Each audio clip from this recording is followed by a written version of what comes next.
What? You went early. Shalom, Manath. What's going on, my sister?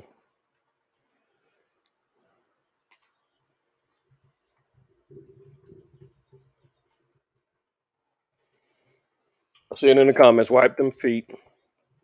Babakosha. That means please wipe them feet. Do your brother solid. All praise, honor, glory to the Most High. Hey, I hear you. I hear you. Got some good rest in yesterday. A little bit today. It's all good. Happy Feast of Unleavened Bread to the fam. Yep. Namawan. Shaq and the family. Shalom to y'all. Hopefully everybody had a blessed Passover. First night. Still moving towards the rest of the days of unleavened bread. Had a great time. Personally. Still mashing towards the end of that to that seventh day. Happy Sabbath to everybody. Hopefully everybody's doing well. Everybody's solid in the spirit. All things considered. I'm gonna get started in a minute. Let me just check everything. Get started in a minute. Let me just, all right, looks like the sound is good.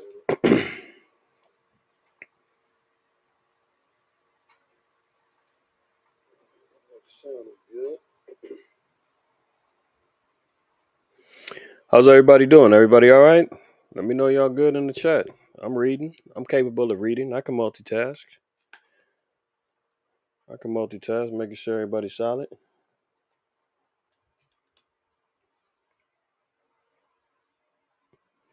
We ain't talked in what's it been, like a week? The last live I did was last weekend, wasn't it?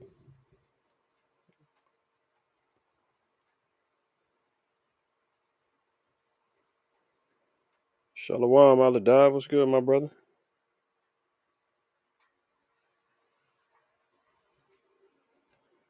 Hey, happy Passover to the house of Elkanah, man. Shalom to y'all.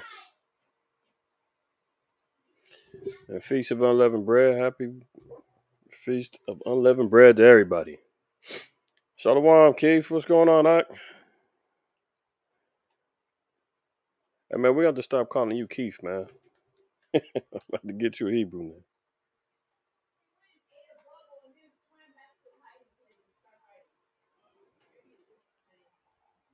All praises, all praises. Keeping it 100. All right. All right, let me see here. Let me get up this little. Get up this PowerPoint.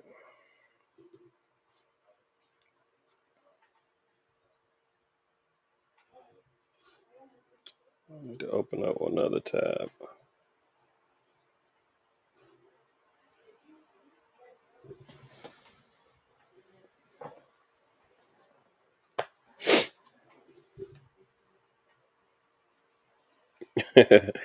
I hear you, brother. I'm at the. I'll email you some information, man, to look at a name for you. Shalom, Elder. What's going on, Rasha? Is Sha'ath in the house with you? If he is, man, tell him I said shalom.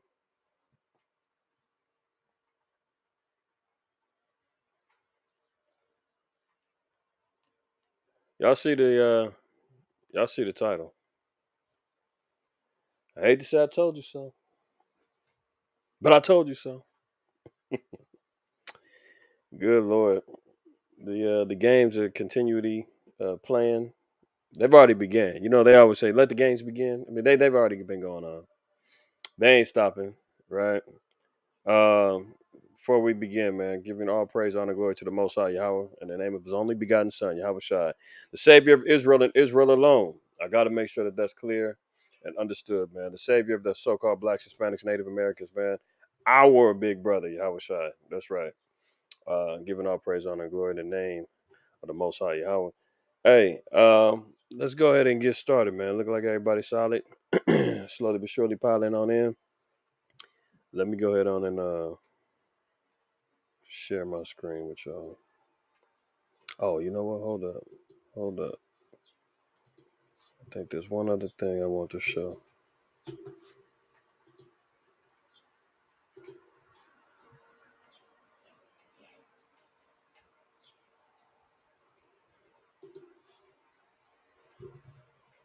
Mm.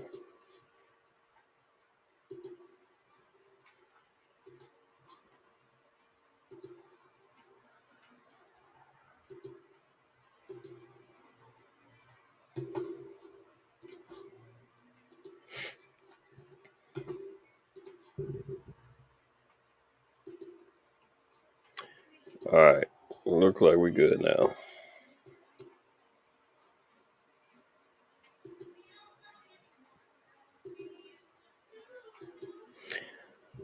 All right, y'all. So you see what time it is.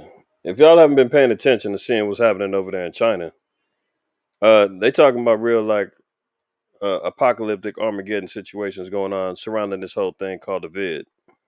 And you already know. I'm not gonna say the word.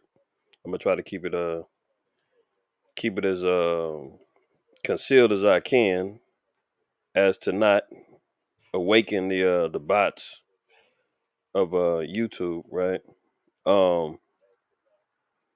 Hold on one second.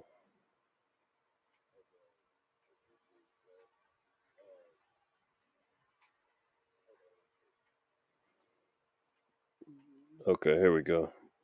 All right. Also, for the brothers and sisters that's on Facebook, man, if y'all tune in over there, I can't see any comments that come through there. So don't think again. Don't think I'm ignoring you. If you're saying shalom or adding a comment, I can't see it through this app. The StreamYard app doesn't connect comments with Facebook, to my knowledge. I only see what's happening on YouTube. But if y'all in the house over there on Facebook, man, shalom, shalom to y'all, Shabbat shalom to y'all. Happy feast of unleavened bread. Any comments that y'all want to leave or you want to tap in, you're gonna have to jump over to the YouTube channel, and I'll see you there. Outside of that, the the madness continues.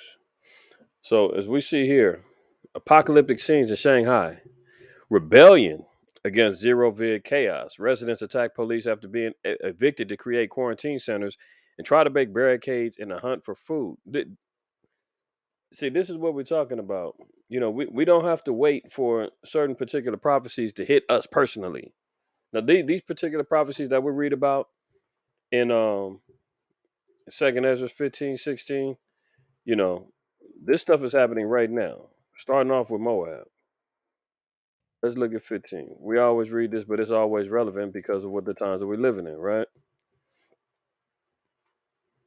So here we're seeing, okay, Second Ezra 15, we're going to read 1 and 2. Behold, speak thou in the ears of my people the words of prophecy. So this is really for Israel to understand and know what's going on. The rest of the world, they can be dumb, deaf, and blind. They can be locked down in foolishness all they want to. The Lord said that the children of Israel really need to understand and know prophetically what's happening as it pertains to us. Why? Because it pertains to our deliverance. It pertains to us being um, having full redemption, for everything that we've gone through over the past 400 plus years, right? So the words of prophecy were to be spoken in the ears of the people of Israel. Reading on, it says, which I will put in thy mouth, saith the Lord, and cause them to be written in paper, for they are faithful and true. So that's documented. It's documented. Proverbs 30 and 5 says, every word of the Most High is pure, regardless of what and who, where, when is saying, oh, that book is tampered with. White man wrote it. King James is a homosexual. All them things has been debunked and it's all foolishness at this particular point in time, especially for anybody who doesn't invest in the prophecies of the Most High because they don't understand them. They're going to get swept away in death, just like the dumb Negro that's standing on the corner right now smoking weed, waving to the sisters driving down the street asking, can he holler at them? It's the same. He the scholar that's talking about King James the sodomite and all that, and he just as dumb as the nigga on the corner. Because if you can't see and understand what's going on right now in this earth and discerning it to say, yes, this actually has some relevance, be it historically, prophetically. I mean, we're constantly reading and hearing about words like unprecedented, never before seen, historical highs, historical lows. When you're talking to those particular terms, those are markers for prophecy. And we're seeing it all the time in all of these headlines and everything else that's happening throughout current event news, like on a consistent basis. So the Lord said, just in case anybody doesn't believe, write it down on paper so that you can see what happened over 2,500 years ago. This was written, and now you seeing it come to pass. See, what was going to be written down? Verse 5. Behold, saith the Lord, I will bring plagues upon the world. So we see and know what plagues is happening. I didn't even put it in here, but everybody should be aware of. Matter of fact, just in case, we know the bird flu is back. I mentioned it. Shoot, I think some months ago, right? I mentioned it some months ago, but it's back, even worse. They had a recall. If you remember, what was it? I want to say at least like 3 months ago, 4 months ago, maybe. Remember that van that crashed over there in Philly that had the infected monkeys? They run and jumped out. Same type of scenario for what was the name of that? Contagion. Same type of scenario. Now here we're talking about the bird flu. They got a hepatitis spread that's happening down there in Alabama. We're gonna see that in a minute. So the avian flu is spread to 27 states, sharply driving up the egg prices, and that's true. I've seen what was it? Not 2 dozen. I forgot how many dozen eggs it was, but it was like at a Costco's Smart and Final type, mass cartons of eggs. That was like $24. Now they're 48. Like the price is double just on eggs alone. The price of eggs has soared in recent weeks in part because of the huge flu wave that has infected nearly 27 million chickens and turkeys in the United States, forcing many farmers to depopulate or destroy their animals to prevent further spread. So now we're seeing not only through the chickens, turkeys, eggs, all of that is getting hit right now, and I know that hurts the hearts of the Negroes, man, because we love our bird. But at this point in time, right now, you got to really be discerning when you're taking this stuff in. 27 million chickens and turkeys. That's one of the plagues that we're seeing. Let alone, we know the famous one, third letter, -19, BA.2 slash Delta Omicron. You name it, right? The variables, can go on and on.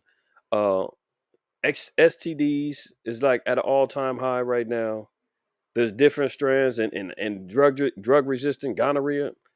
Look, y'all think I'll be just talking. I'll be thinking I'm just talking. Let me just see something.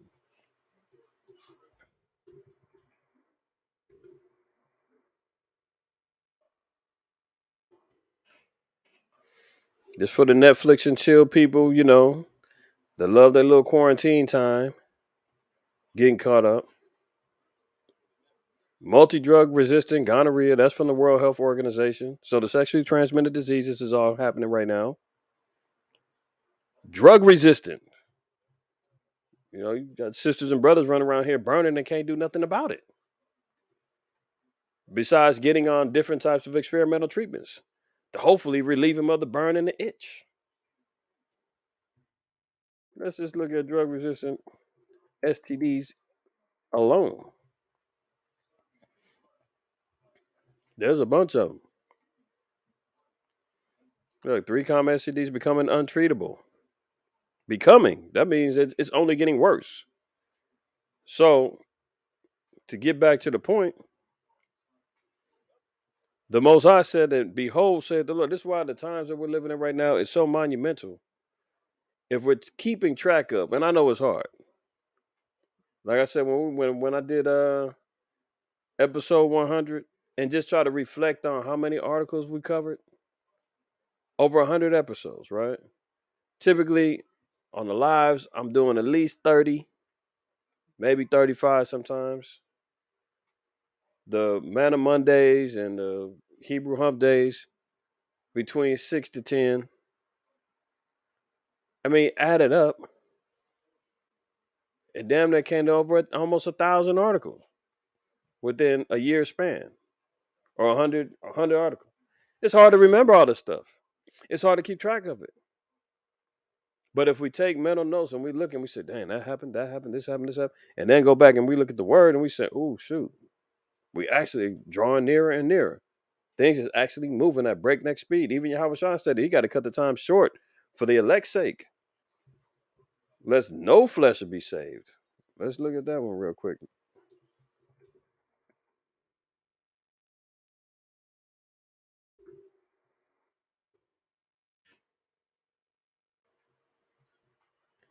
And that's in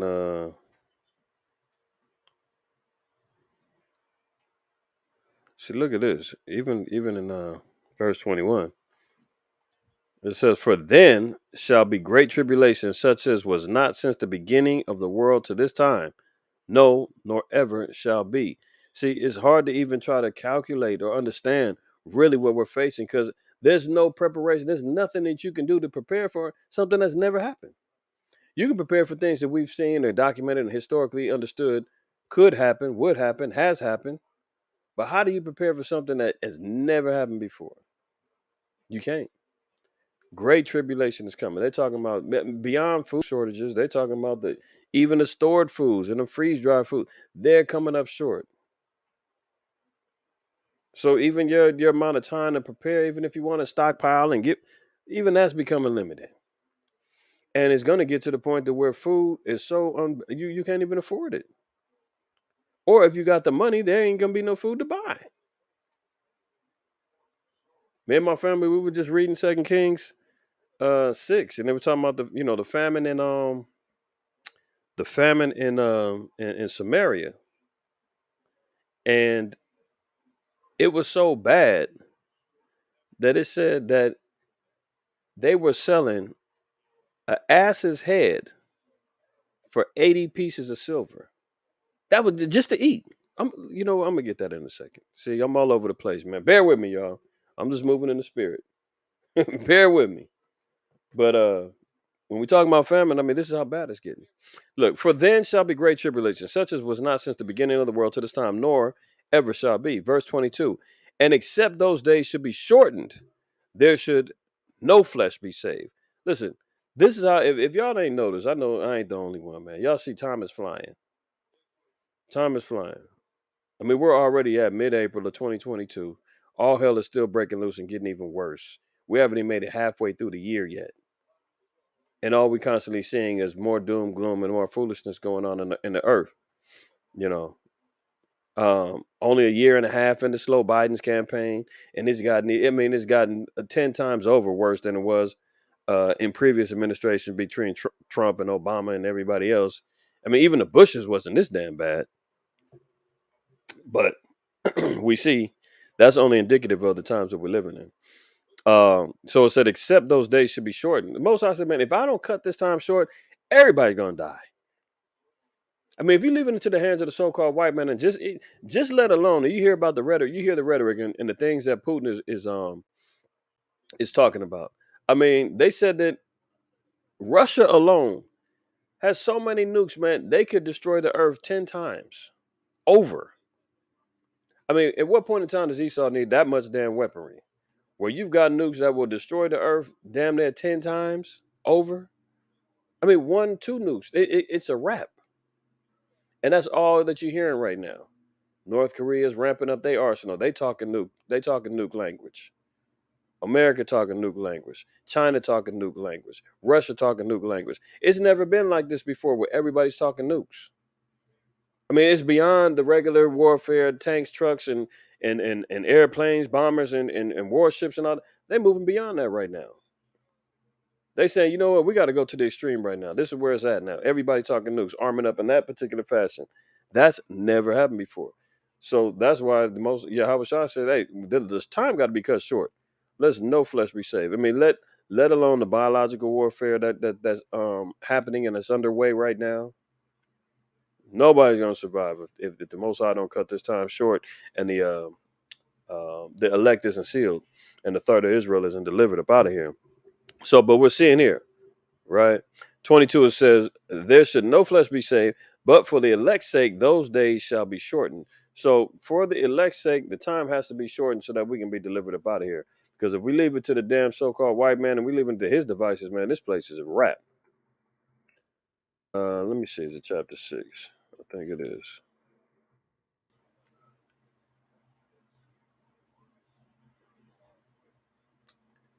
Uh,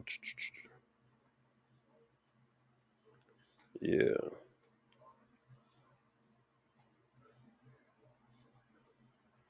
yeah. Here it go right here. Okay. So we're talking about how bad the famine is. Um.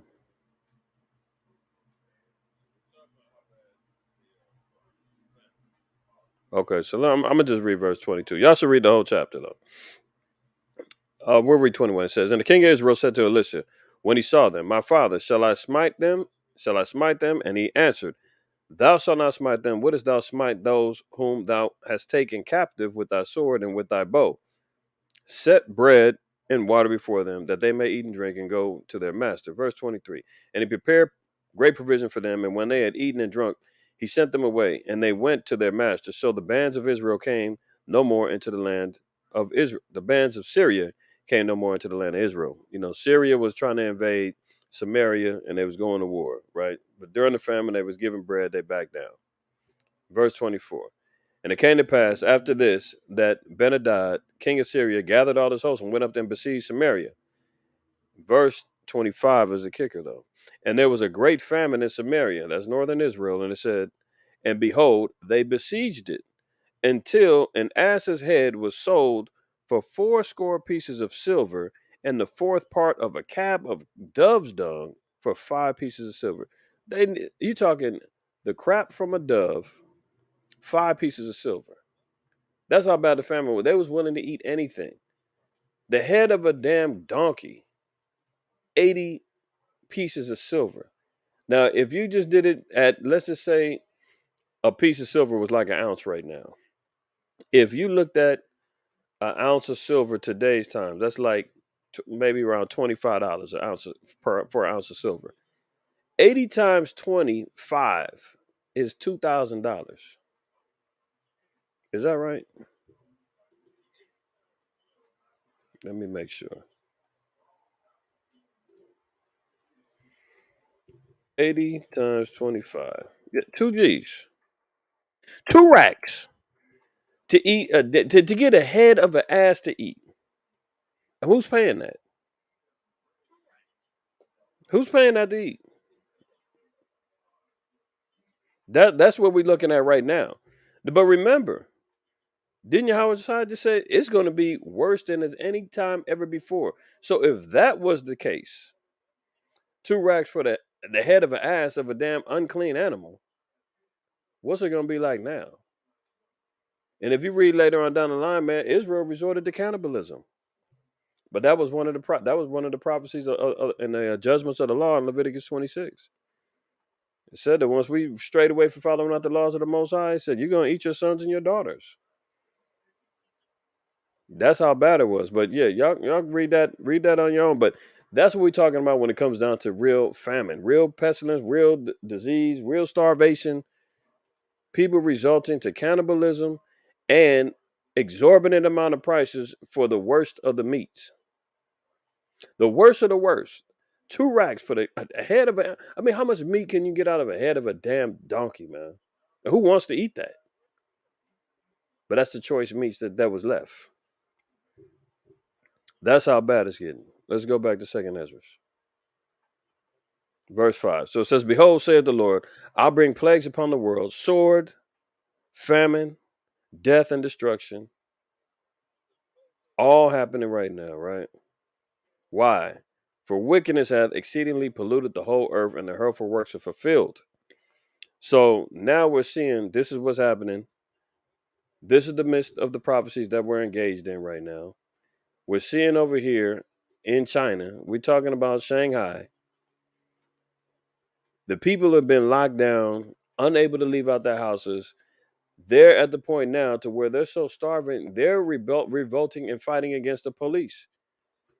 Breaking, look, they're out of the quarantine centers. In other words, the camps. The same things that people was talking about was conspiracy and all of that years ago. The King Alfred plan. They was talking about, oh no, that's not real. That's a conspiracy. That's bogus. There's no concentration camps. There's no FEMA regions. That's all bogus. Now we're seeing real camps being lined up and people being quarantined and cut off into them, starting in China. But remember, China's always the ones that have to kick things off because they've got subservient people who fear their government. And now now they're moving at the point to where they're like, listen, this is life or death. We ain't even fearing our governments no more. But isn't that what the scriptures say here? Um, right here, verse 16. It says, "For there shall be sedition among men and invading one another. They shall not regard their kings nor princes, and the course of their actions shall stand in their power." So this is worldwide. So now we're seeing here, starting off, kicking off in China, and said that what? Their residents are attacking police after being evicted to create quarantine centers and try to break barricades in a hunt for food, while hazmat clad communist thugs still can't stop the cases going up. Their actions are going to stand in their power. A man shall desire to go into a city and shall not be able. Here we're seeing they're in quarantine camps over there, and it all started off with this whole inclination of the vid. For the last 2.5 years, this has been going on from one extreme to the next. Then they taper it down, let everybody breathe a little bit, and then they're gonna ramp it back up again. Same thing that happened over there in China. They went hard, and then they took the mask off, tell everybody, okay, get back to work, everything's fine. And now they went clamp down even worse. And guess who's doing the same thing? Europe, America, they all following the same patterns. Same way they follow after the medical advice of the Revelation 209 folks over there in our homeland. Remember, those are the ones that started initiating the pokes. They're up to 4, pushing for 5 now. And what they do here? Oh, it's for up to 4 now. 50 years and older. Get the next one. Oh, don't even though it only lasts a few weeks, still get it. See, but here we see in China, a man's going to desire to go into a city and not be able. Why? Because they got quarantine uh, cities sectioned off. People are getting evicted out of their homes so that they can create more of these camps. Right? Reading on, it says, "For because of their pride, the city shall be troubled, the houses shall be destroyed, and men shall be afraid. A man shall have no pity on his neighbor, but shall destroy their houses with the sword and spoil their goods because of the lack of bread and for great tribulation." Do we not see that happening? And that's just over there. We haven't even really talked about the food shortages and everything that's going to be really kicking in over here.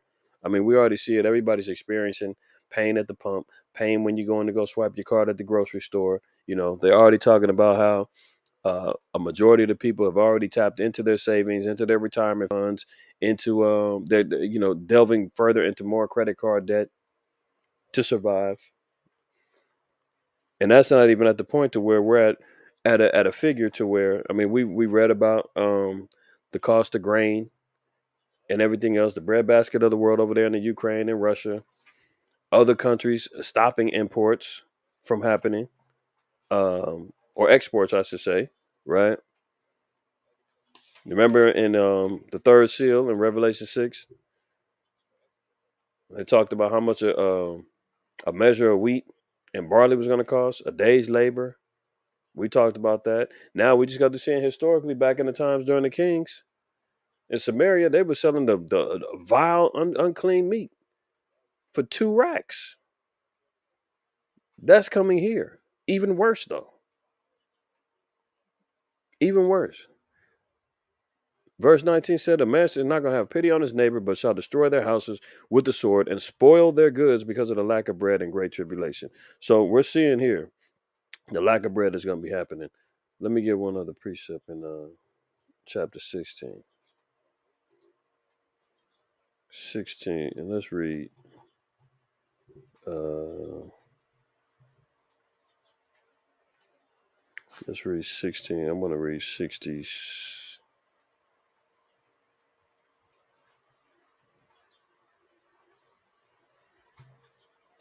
We'll read 67 because this is really what it boils down to. Um, and the previous verses is the Most High encouraging Israel to repent and acknowledging that the sins is what's causing all of this. Verse 67 though says, "Behold, God Himself is the judge. Fear Him. Leave off from your sins and forget your iniquities, to meddle no more with them forever. So shall God lead you forth and deliver you from all trouble." That's what we stand on, right?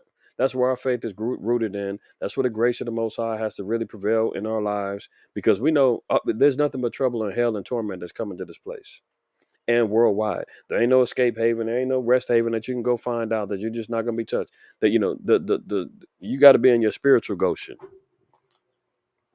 in the spirit of Passover. You got to be in your spiritual Goshen, because there's no unprotected land at this particular point in time, man. Scripture say, man, He's gonna bring judgment to the whole world, the earth, all knees gonna bow, the whole nine, right? But the only way that we're going to be preserved is what it said: to leave off from your sins and forget your iniquities. Don't meddle with them forever. But the crackhead, preacher that's pumping into the veins of the spiritual veins of our people, the drugs of religion and Christianity and whatnot, got our people so high and just having them believing that they don't have to worry about sin, they ain't worried about the law and all the other stuff. They're gonna have our people's gonna be destroyed horrifically, because that's the only thing that's gonna get us out of this thing, right? Verse 68. It says, "For behold, the burning wrath of a great multitude is kindled over you, and they shall take away certain of you." Oh, some is gonna be taken away. Someone's going to be thrown into situations called what? Camps, FEMA camps, quarantine camps, call them what you want, and feed you being idle with things offered um, unto idols. So people are going to be taken away, captive, in prison type situations, and the only bread and food that they're going to be given is offered to idols and abominations. That's camps, right? Why? I said because a great multitude is kindled over you, and they that consent unto them shall be had in derision and in reproach and trodden underfoot. So if you compromise, if you feel as though, hey, you know what, I ain't got no other choice, let me go ahead on it and comply. Let me be a good little servant and slave of Babylon and Egypt and Sodom and every spiritual acronym that we can find. If you want to consent to the folly, it said they ain't gonna do nothing but trodden you under the foot. They're gonna stomp you out. They're gonna torture you. And it said, and you're gonna be held in reproach and had in derision. That's what they call re-education. Denounce that you're an Israelite. Denounce these laws. That you want to eat, you want to survive, you want us to turn off the the electrodes that's on you. You want us to stop whipping and beating you. You want them fingernails. Denounce it. Pledge your allegiance to America. Bow down to Satan. You're gonna keep getting trodden underfoot. Look, verse 70. For there shall be in every place and in the next cities a great insurrection upon those that fear the Lord. They shall be like madmen, sparing none, but still spoiling and destroying those that fear the Lord. Do you understand the dangers that we're in? That's what's happening. That's what's coming upon us. That's what they're out here. This is why we see. Let me get back over here. This is why we see little previews. Let the heathen cast out each other, man. Let them destroy each other. But guess what? It's only a prelude before they come this way. This is why the Most High lets us see stuff like this happening. Gives us a prelude to understand and know, for mental preparation, for spiritual preparation, for physical preparation, because all that is coming here. It ain't just gonna be a Chinese thing. That was the narrative that they pushed to us when the thing first went down. Oh, it's the Chinese virus. Oh, that's just over there in China. That's just Wuhan. That's just them. No, no. What ended up happening? It came worldwide, didn't it? And then everybody started adopting the same practices. Oh, we need to get the mask. Get the mask. Oh, we quarantining now? Okay, yeah, quarantine everybody. How long? 14 days. Okay, you do that too. Are you guys working over there? Oh, you guys aren't working over there in China, Japan? You're not working over there in France, Hungary? Okay, make everybody get off work. Although you guys are working from home now over there in America? Okay, yeah, you can work from home over. You understand how that works? Everybody, they're all working the same program. Psalms 83 tells us all the nations that's against us, that they're confederate against us. So they're all working together. They're all communicating. They're all understanding how they're going to operate when it comes down to these particular crises. So don't look at it and just be like, "Oh, that's just over here in China. China going through it, man." No, that's coming here too. So let's read it again. Apocalyptic scenes in Shanghai's rebellion against zero vid chaos. Residents attack police after being evicted to create quarantine centers and try to break barricades in a hunt for food. While hazmat clad communist thugs still can't stop the cases going up. Shanghai's residents are rebelling against draconian curbs brought in as part of the communist regime's failing zero vid policy. Chilling videos show outraged citizens in China's biggest cities scuffling with hazmat suited police who have ordered them to surrender their homes to vid patients. Did you hear that? They're getting kicked out of their homes so that they can move in vid patients and create quarantine centers. And then our people sit back and say, "That's impossible. That's crazy. Is that really happening?" For brothers and sisters, man, that don't know, here in LA, there's a freeway called the 105 freeway that they built up like in the 80s. They force people to move out so that they can build their freeways. Back in the days, I was a kid, but back in the day, people was trying to protest. You know, people was mad because they was getting removed from their homes. I mean, these was people's homes that they got. Let's say the grandparents or grandfather, whatever, served in the military, maybe World War I, World War II, or not World War I, like World War II, maybe Vietnam. Finally got their military grant, was able to get the first home, or it could have been a home from grandparents that migrated from the South, got a job, finally got a little home, moved out here. This is a generational home that was going to be passed down. Now it's gone because the city says we need to build a freeway in your neighborhood.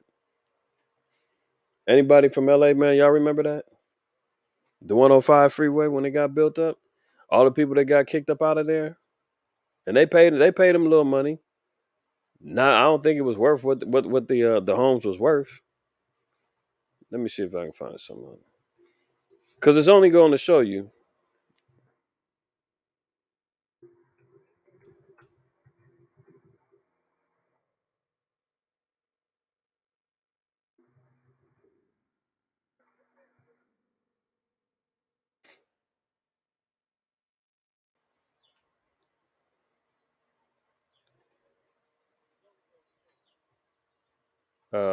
Where's it at?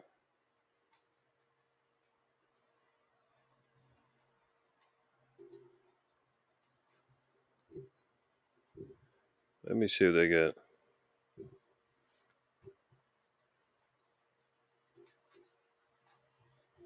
what I did here. See, Key versus Volpe, 1972. Community opposition resulted in a federal lawsuit being filed charging a violation of various civil rights protections and National Environment Policy Act. An important figure in the freeway's history was Henry Pregerson, a United States federal judge who presided over the lawsuit concerning the freeway's construction and chose to continue presiding over the case despite being promoted to a high level court. The interchange with the 110 is named Judge Harry Pregerson's interchange in his honor. In 1972, Judge Ferguson enjoined the further development of the freeway until it is complied with the requirements of NEPA. Uh, it was in the 70s. Okay. I just remember hearing about it and knowing about it in the 80s. But most of this whole neighborhood was mostly black and Hispanic, but mostly black though. See, here's the opposition right here. The route was designed between 1968 and 72. Um, However, the major source of resistance to the freeway's construction was community opposition and the side effects of these demands. By the early 1970s, most of the areas in the freeway paths and thus slated to be demolished were predominantly African American. See, um, so I'm just giving a little history fact, but I was wrong on the time frame. It said from 63 to 68. I heard about no. Here it go. The 101 was from 82 to 93. So it was a 101 I was thinking about. But I do remember the 105 was where they was did removing Jakes. But but you see here, the people that was had their homes demolished predominantly was Jake's. You see, and then we sit back and we say, well, can that happen here? It already has happened. Where you see here in China, people are getting removed up out of their homes for something else to come in. Something of governmentally sanctioned Iran is getting put into place. So don't think that a Jake can't get removed. Oh, the water shack. Yeah, there you go. Devil's Dip in the '80s. I think they mentioned that in the article too.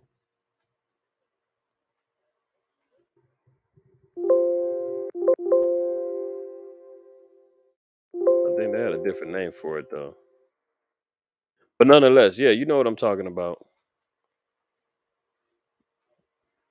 So don't think that they can't remove you about your place. So that's we're seeing here already. It's happened here in China.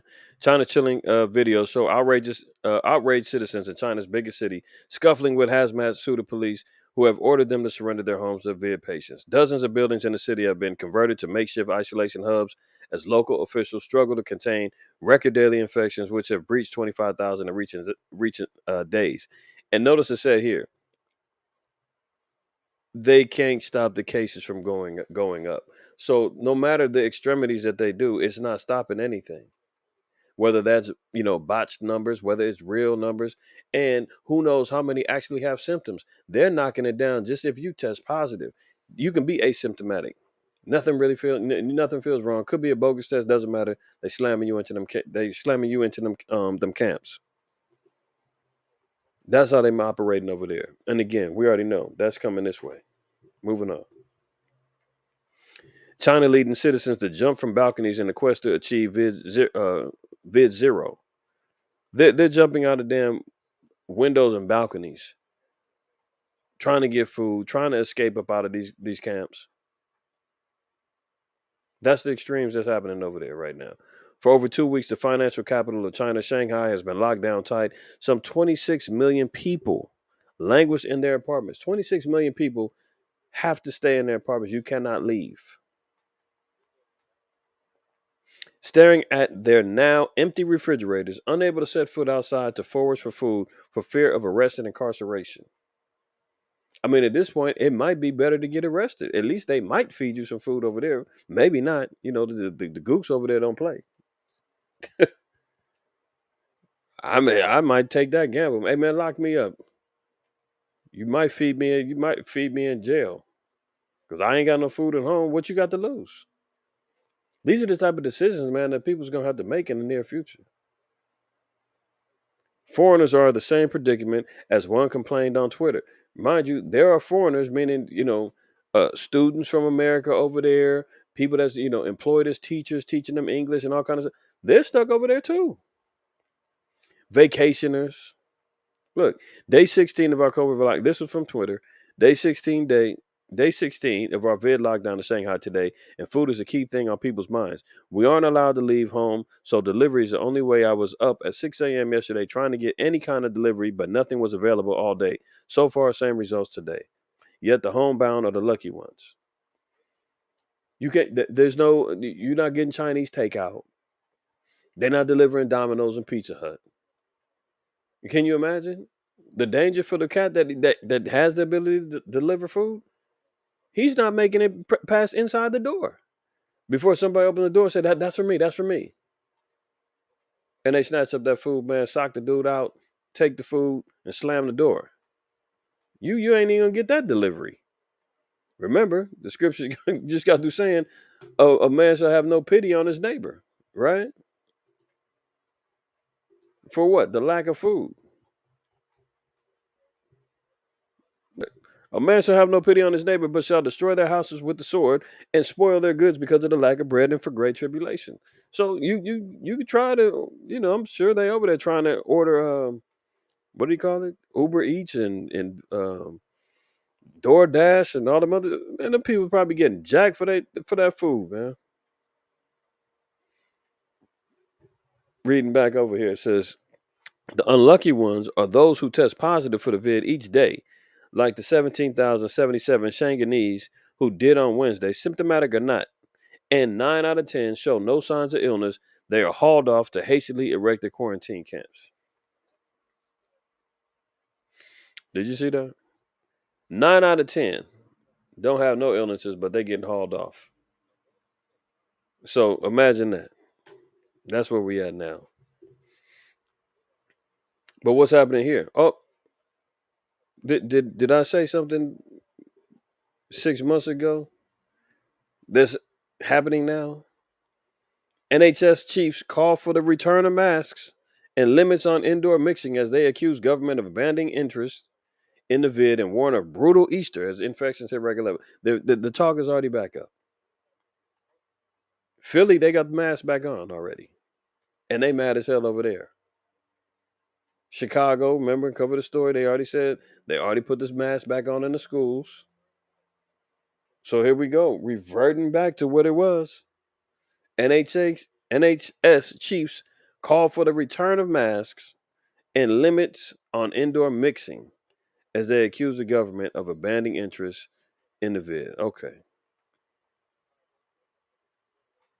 Health chiefs want Britons to follow a string of new vid measures to fight record infection rates in the UK and ease pressure on the NHS. So here we see. Remember all the protesting, all of the marching, all of the fighting, all of the striking that was happening over there in the UK. And then they just broke down. They just got through fining the prime minister over there, Boris Johnson. They just got through laying heavy fines on him for having vid parties and super spreading. And because of that whole mix, that's when he said, okay, okay, take off the mask. We're okay now. And it's only been a matter of months before, it's back again. They're saying slap on the mask and we want limits on indoor mixing again. So are the restrictions coming back? Is the conversations on the table? Absolutely. NHS Confederation accused of number 10 of abandoning any interest in the vid whatsoever, warning that hospitals are set to deal with a quote brutal Easter as bad as any winter. The group the group which acts as a representative for hospitals and ambulance trusts called for mitigating actions to stop the spread of the virus, such as not meeting people indoors and wearing masks in crowded places. It comes just weeks after vid restrictions, including the legal requirement to self-isolate, were scrapped under Boris Johnson's Living with the Vid plan, and England's $2 billion a month mass testing scheme was scrapped at the start of April. Well, notice it said it was a scheme. He's all be telling on himself. So let's move on. So the UK, we're seeing it. They're already talking about it. Let's cut down on the intermixing. Let's slap the mask back on. Let's get the schemes back going. What's happening over here? Oh, two new subvariant. New. Oh, really? Two new subvariants of the Okra Stealth variant are discovered in NYC as cases jump 60% in the Big Apple. And some experts warn they could be a setback. A what? A setback? Oh, we're going back? Is that what you're saying? Uh-oh. In the Big Apple, always New York, everything's starts from east to west, right? New stealth. I wonder what they're gonna call these. I mean, we got the stealth, we got the BA.2, we got all that, right? And some experts warn they could be a setback for the U.S. Extends extends America's vid state of emergency until July. They're just gonna keep pushing it back. If you remember back in one of the townhomes that was happening, uh, the Republicans was telling uh, Slow Biden, "Hey, if we're going back to normal, and you taking off the mask and all that, then take off that emergency state of emergency." And Slow Biden said, no, no, no, I ain't doing that. That give me too much control. I can't. I'm not surrendering that. The plan is working.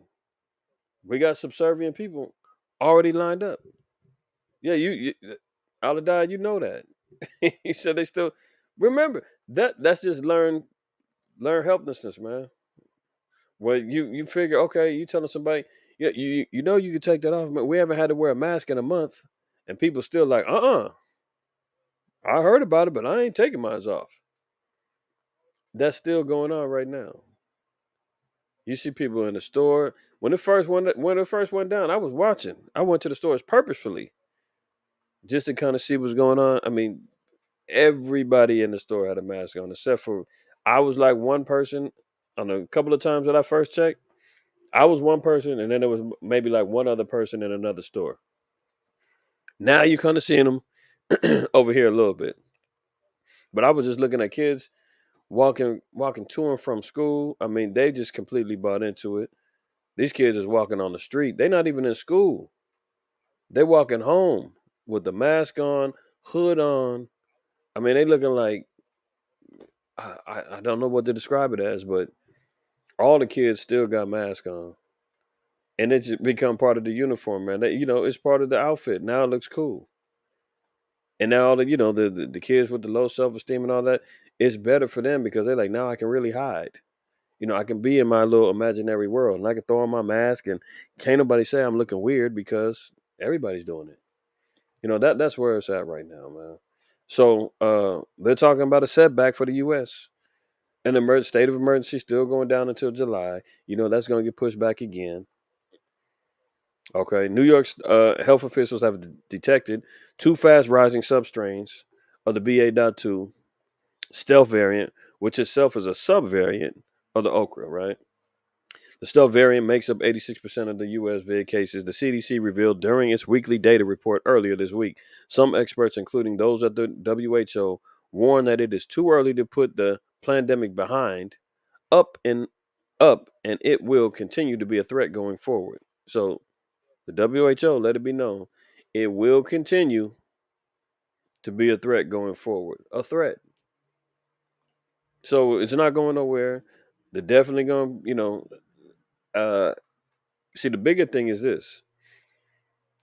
These little variants, man, this is just a scare tactic. Just like they said, these are just threats. That's not the full blown attack. These little sub these are let me repeat. These are just threats. The real attack is yet to come. And what exactly that real attack is, who knows? He's got so much under his in his arsenal. I mean, he can go airborne Ebola. He can go airborne HIV. He can go airborne swine flu, bird. We just got to see him with the bird flu. He's got. I mean, we talked about even making bath salts. He can make that an inhalant to make people, be plagued. I mean, he's got so much stuff. I mean, you seen in that movie Contagion when they got control of the virus, what they do? They stored it in that cryogenic freezer. Why? Why not just destroy it? Because we can use this in a future date. Y'all seen that at the end of the movie? They took it in there, put it in the freezer. They had the damn hazmat suits on, bubbled up, and they went and saved it. That's at the CDC over in Atlanta. They got all of them. Remember, that's their name. The CDC, the Center for Disease Control. They control the diseases at this center. Oh, the devil's in the details. I thought you knew. Let's go on. So the Department of Health and Human Services also extended the county's vid state of emergency into July as cases rise in some parts of the country. So there we go. And it is. I'm not saying it's some invisible thing that's just smacking everybody upside the head. People are getting sick, but it's like colds. Remember, they even came out and said, "Oh, this is really just like the flu." But who's been saying that? A gang of people have been saying that for the longest. We're just gonna have to live with it like the flu. Haven't we been saying that for the longest? And all of a sudden, when you say that, oh, strike on your channel. Ooh, we got to remove this. Oh, let me throw you in Facebook jail because that's misinformation. Remember all those times? And now they're coming back saying the same things we've been saying, man. It's all BS. Let's move on. We talked about that in Philly. Look, we will not comply. Backlash as Philadelphia reinstates the indoor mask mandate as stealth variant fuels rise in many in cases to move critics say it's tyranny. Really? Oh, now you want to believe that? I thought beforehand it was they're trying to protect us. They're trying to save us. They're on our side, right? Is my sister is Hanya in here? You in Philly? I don't see her on here. I want to find out what's happening over there in Philly.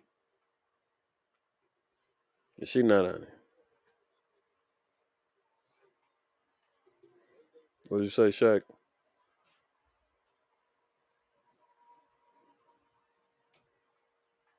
I couldn't have said it better. I couldn't have said it better. I mean, the gig is up, man. People are starting to understand and see what's happening. But you got to really be looking to be read between the lines, man. Hey, like you said, nobody's dying. Just like we just seen over there in China, they said, man, 9 out of 10 is just getting or don't have any symptoms at all. But it doesn't matter, man. Lock their asses up. Put them in the camps. Kick the healthy people up out of there, and lock them down. The agenda is really what it is, what it's all about. But that's facts, bro. You said it right. Let's go back. Okay. Uh, so over there in Philly, the masks are back on, and it says people are already rebelling. Well, what's happening over there in China? Aren't they saying we will not comply? Aren't they jumping out of balconies? Aren't they fighting against the police, trying to get food and saying we're not going to be restricted anymore? We're sick of this.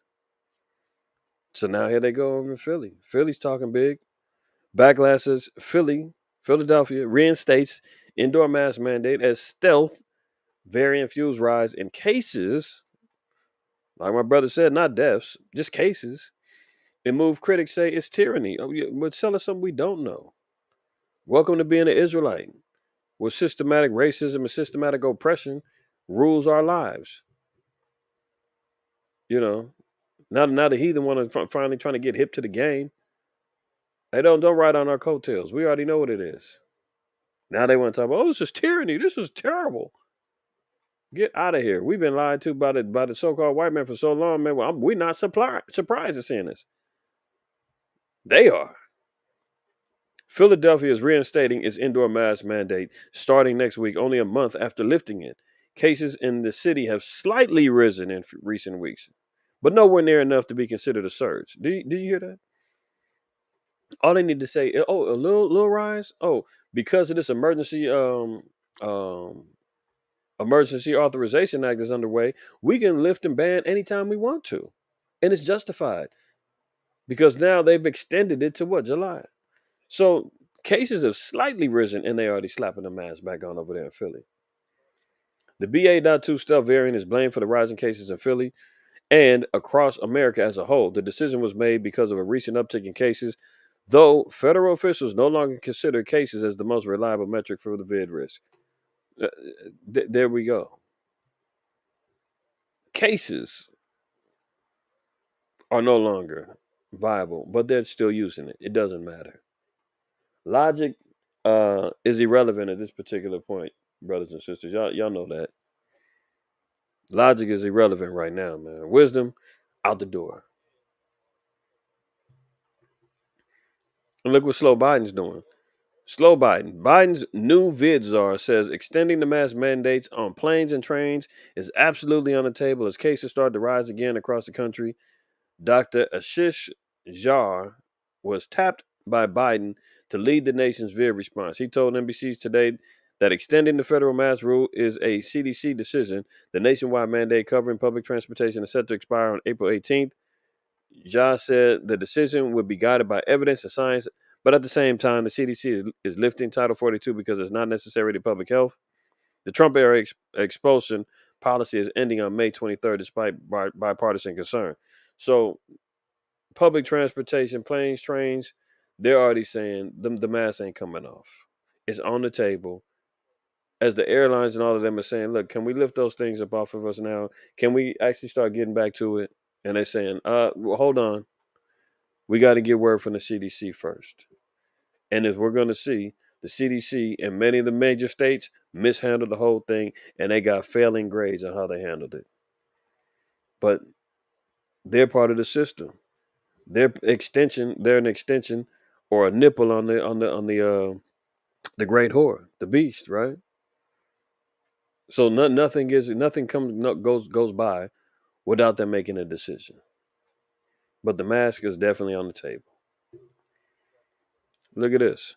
Proof that blue states did fail their people during the pandemic. Harsh lockdowns caused huge death rates, ruin kids' education, and destroy businesses. Bombshell research finally shows. Oh, finally.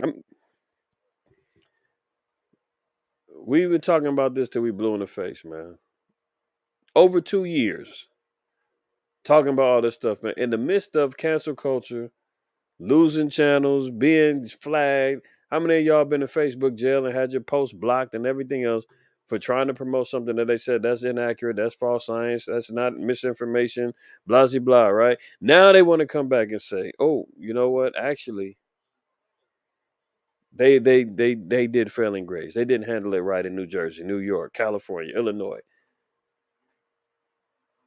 They failed the people, and it only goes to show that these lockdowns actually increased the death rates. It wasn't because of the vid, ruined kids' education. So the next generation, what generation is this? We're at Z now. They're completely dumbed down now. They're ruined. So that next generation is a wrap, which only leads to the so-called white man saying, "Well, that only means that I can continue my reign because I've dumbed down. I've destroyed any competitive businesses. I've destroyed the minds of the next generation, and I've killed off some of the population. Job well done." Job research finally shows New York, New Jersey, California, and Illinois all receiving an F minus grade. New York, California, New Jersey, and Illinois were panned for their pandemic performance in a new study.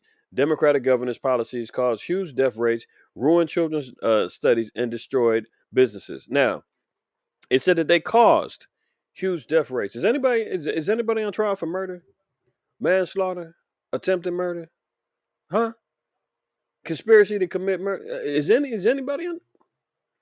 Are any of the government officials in New Jersey, Illinois, New York, California? I mean, they just said part of the poll and part of the evaluation was, did they cause deaths? And if the answer is yes, why are they not being indicted? Oh, okay. They're part of the system. They're in league with the pandemic. That was the objective. Oh, okay. Meanwhile, states that allow residents more freedom as corona. Oh, let me double back.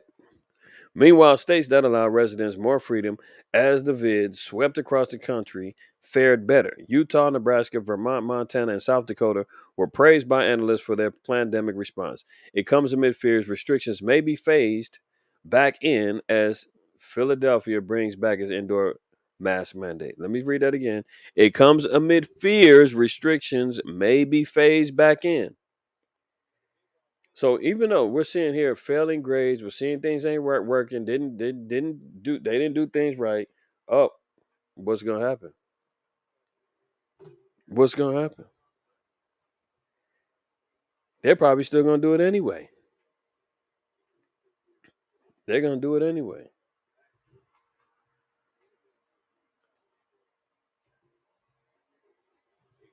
Let's go on. He said, Zachariah, we are you know that. 11-5 all day. I didn't do it. Hey, I'm innocent. It was an accident. I was going off of what they told me to do. It's science. They got every excuse lined up. Look at this. CDC launches investigation into 9 cases of, quote, severe hepatitis detected in children in Alabama. 74 case outbreak detected by UK officials. Hepatitis is on the way. You see where it's at? South America, the US, the UK. Here comes the next plague. Severe hepatitis. is on the loose. 9 children, all under 6 years old, have been struck down with severe cases of the liver condition since October. At least one led to acute liver failure. Alabama officials say there is no link between cases. Right. So hepatitis is on the loose. Now they're gonna do? They're going to ramp up um the vaccinations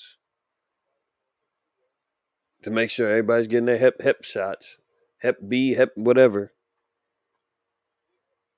That's on the loose now. Right.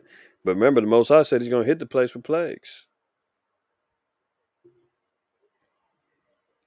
Look at this guy. And this is why, and this is relevant because you see what happens over there in China and how they're able to maintain and impose their will on the people, right? They can't do that here yet because everybody's strapped up.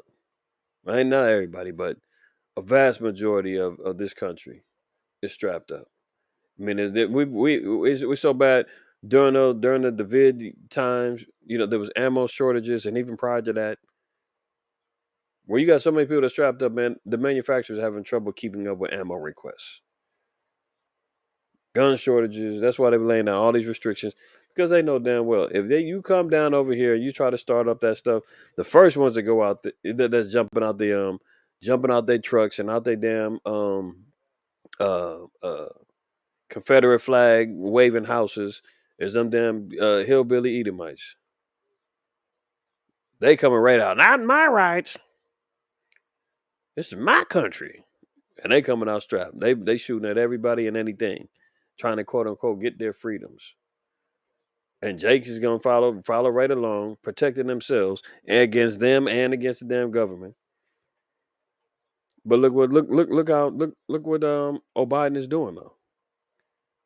Slow Biden names his new ATF nominee Steve Dettelbach, who has called for an assault weapons ban and universal background checks. So he's already implanted the next case scenario, the next cat who's going to come for the guns.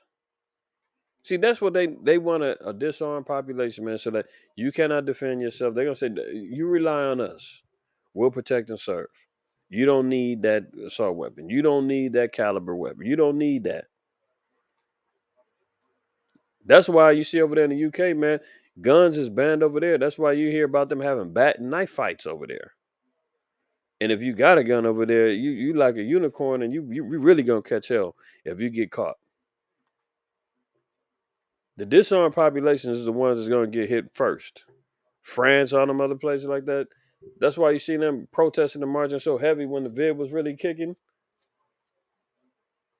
because they know that they can impose they laws on them, man, and the people can't really fight back like that.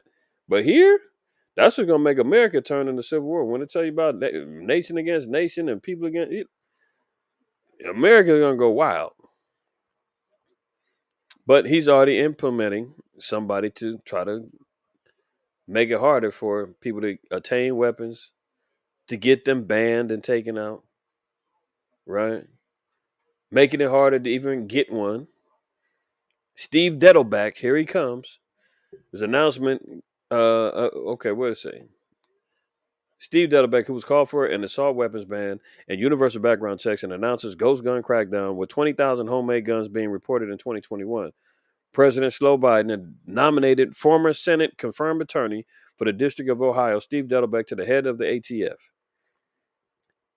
Comes after he failed to get fund control advocate and former nominee David Chipman confirmed after he faced bipartisan opposition. There has not been a Senate confirmed ATF director in 16 years. Administration also announced a crackdown on ghost guns and regulations on gun manufacturers and dealers on Monday to combat spiking crime. The rule would require firearms dealers to run background checks before they sell ghost gun kits that contain the parts needed to assemble a firearm at home. The rule is also expected to change the definition of a firearm under federal law to include unfinished gun parts, which can be bought online. So not only are they trying to cancel anybody being able to make their own guns, I guess they call ghost guns because you can construct it and make it without having the serial numbers and all that other stuff on it, and they're being sold in the more liberal states that stand behind the Second Amendment. So they were coming for those, and they want to come for anybody selling any gun parts, unfinished gun parts, uppers and lowers on your ARs, all that. Those are all going to be considered guns, not just parts no more. And they're gonna do background checks. So everybody that been down south, man, that's been liberally going in buying whatever you want, and all they saying is, hey, you got a license, cool. You get whatever you want.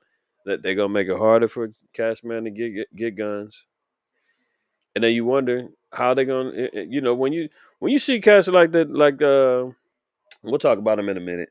Um, I forgot the brother's names. I think his last name was James. The brother over there in New York let off the smoke bombs, man. Shot up 20 plus people. They let cats like that loose, man. They said that even at the I think they said about him that the FBI or somebody was on, they was on his radar, man, and they called off the dogs and was like, nah, let him be. And the cat was on there talking about how he wanted to kill people and all this other stuff. They let him go. But you need to have them wind up dogs, man, and them crash dummies to go in so they can say, look, see, this is why we need to ban the guns. See, this is why we got to do background checks. See, this is why we got to take them out your hands. It's all part of the plan. Let me look. Yeah, I'll wait. I'll wait. I was gonna go somewhere, but that's okay. Hold on. Now look at this. Look at this. Americans say the vid is over. Just 9% think the pandemic is a serious crisis.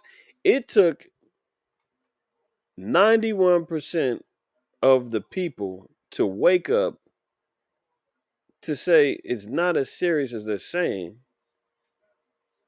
Now, don't get me wrong. Did people die from? People died from multiple different complications. We all know that there was an agenda behind that, man. They was fudging the numbers, man. The death rates, everything else. People was getting poked. They was dropping dead. Everything was, everything was the vid. If you went to the hospital, you had a broken finger. Oh, you got the vid. I mean, we seen all of that, man. We've been documenting, chronicling, following what the hell's going on for a long time now. Over 2 years later, people finally waking up saying, "Hold on, and this thing is over with." Only 9% of the people think it's really as serious as they saying. So now, if the majority of the people are saying we're not buying it, and when they come back and say, "Well, we need to slap the mask back on. We need to, you can't go back to work. We need to shut this down, close this business. We need to shut." People is going to go buck wild. That's what we're waiting for. The next insurrection that's happening is when they come and try to impose this next little phase of like they see now they overplayed their hand. They should have just kept the thing going. But because them Democrats need to ease up the tension so they can get that the primaries underway, they backing down. But then when they come back and try to just slap it down, people out of nowhere, I mean, people's gonna wild out.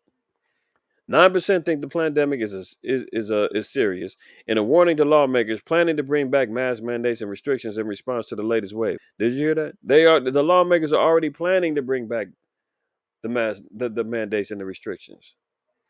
So now it's on their radar. Hold on, people aren't buying it too much more. We got to rethink this before we go full fledged with the plan. 9% of Americans and 16% of Democrats and 3% of Republicans describe the current state of the vid as a serious crisis, according to a new Axios poll.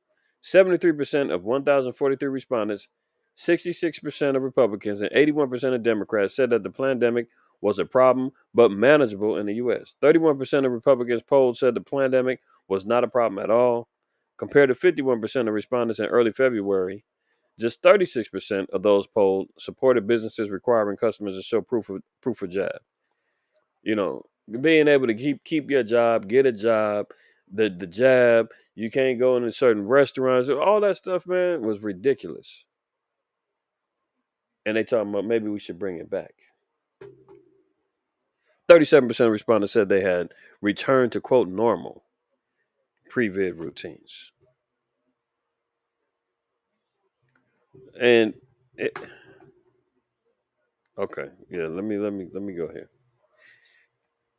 So we see what's happening on the plague front. We see what's going on that front, right? So let's look at this. Let's get to the war. Let's see the status. We talked about it earlier, man. Everybody's talking nuke talk right now. CIA director airs concerns that Putin might turn to nuclear weapons. This is why it's not surprising because the way these headlines is looking, how true they are, who knows? Wag the dog is in full effect. Propaganda is in full effect. We just got to seeing in the last episode how the Mockingbird media said we have no problem publishing stories and going on air speaking about things that we don't have full facts and full proof on. They can just go out there and lie. So who knows what's going on? But if you leave it to the news, um, the Ukrainians just sunk a Russian naval ship. Russia's lost 20,000 troops. I mean, you leave it to them. Russia's getting their ass kicked. Bottom line, and the Ukrainians are saying, "Give us more weapons, give us more technology, America, so we can finally just completely crush Russia."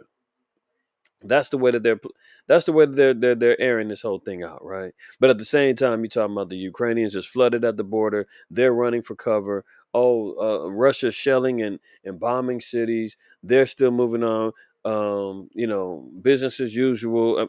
I mean, who knows what the hell is really happening over there, man?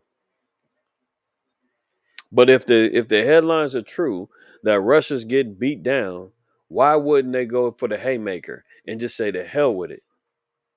I mean, they too far gone right now. Why would Putin and Russia sit back and say, you know what, damn, we just got our ass kicked. It's over with, man. Fold up, troops. Let's get up out of here, man. Ukraine, you can have what you want. We're sorry. NATO, please accept our humble apologies, man. We just gonna go over here, man, and be hermits and nomads over here in Russia, man, and mind our business for life. When they've got nukes, man, that can destroy the earth 10 times over, why wouldn't he just push the panic button and say, the hell with it, man? That's why the CIA is saying this, and see, we got to be careful with information that comes from the CIA because CIA be throwing out disinformation and loopholes and who knows what. But here it goes. The director of the CIA said on Thursday that, quote, potential desperation to extract a semblance of a victory in Ukraine could tempt President Vladimir Putin of Russia to order the use of a tactical or low yield nuclear weapon, publicly discussing for the first time a concern that has coursed through the White House during 7 weeks of conflict. The director, William J. Burns, who served as American ambassador to Russia and is the member of the administration who has dealt most often with Mr. Putin, said the potential detonation of such a weapon, even as a warning shot, was a possibility that the United States remained, quote, very concerned about. But he quickly cautioned that so far, despite Mr. Putin's frequent invocation of nuclear threats, he has seen no, quote, practical evidence of the kinds of military deployments or movement of weapons that would suggest such a move was imminent. So he goes off to say, hey, they might go down and get a low yield nuclear weapon. He might go there out of active desperation. And then they say, well, how do you know this? Well, I don't have any practical evidence about it. But see, that's why the CIA, when they get involved, man, it's always some political motivation that they could be utilizing it for. It's disinformation, it's information, who knows? But like I said, if what they're saying is true, why wouldn't Putin go for the haymaker and say, the hell with it, man? I'm swinging for the fences. He's 70 plus years old, or damn near 70, right? Isn't he 69 or 70? What's he got to lose? He's got gold stored up. He's got a bunker. He's got everything lined up. He can get his family secure, and he can just go for broke. Okay, let's move on. Russian state TV declares World War III has started after sinking in Moscow. So their state TV is already declaring that it's World War III. Nobody muzzled them. Russia's not telling them, hey, take that down. Edit that. Don't put that out there and say it's World War III. What's wrong with you? You're going to provoke something bigger. No, they allowed their state TV to go out there and say World War III has already begun. So it's not a question of when, it's already on. At least they're declaring that. And again, if we're just talking about it from a management of proxy fighting, it's already underway. NATO is already involved in the fight. Um, America's already involved in the fight. Russia's already involved in the fight. China's already involved in the fight. See, it just hasn't spread outside of that particular region. It's contained right now, but it's looking to expand. The Kremlin's main propaganda mouthpiece went into meltdown last night after their flagship of their Black Sea fleet was taken out.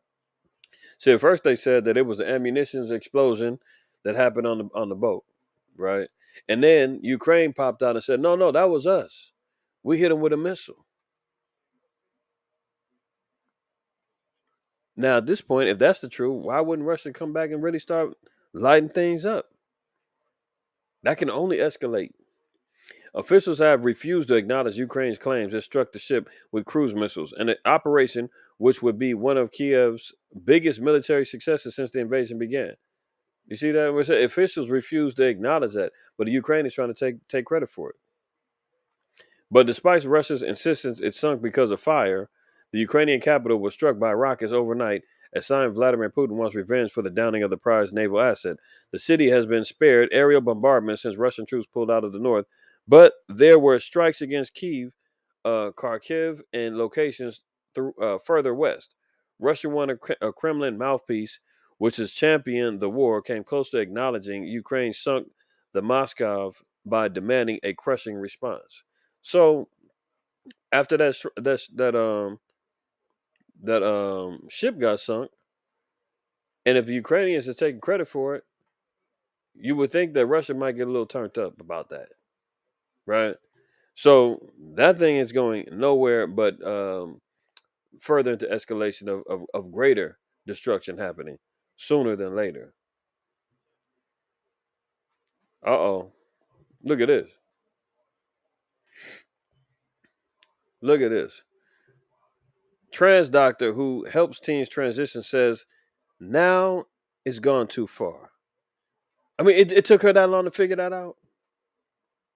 Even now, she's going against her own practice. She's going against her own practice. She's a psychologist, man, that helps these damn kids be convinced that they need to go ahead on and go through transgender transitional therapy and transitional surgeries or whatnot. She's even saying, "Hold on, you keep sending these kids to me, man. Now it's getting a little bit. It's getting out of control." I agreed to be a part of the program. I agreed to be part of the conditioning. I agreed to be part of the whole psychological manipulation to get these kids to believe in that being trans is cool. But now you're telling me more. You're telling me more about this whole agenda. Oh, this is going too far now.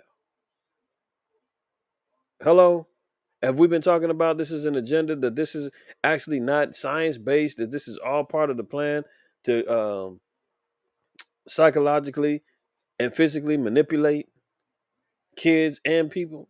I mean, I've covered stories where somebody comes one minute talking about they was trans for the since 10 years, and all of a sudden they regret it and want to go back and be a woman again. Y'all remember that story I pulled out?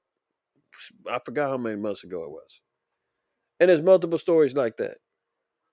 Oh, I thought I was trans. Now I regret it. Now I want to go back and have reverse surgery and all of that. They get off of the hormone pills. They want to come back and be men and be females again. It's wild. And here she is admitting it, saying this has gone too far.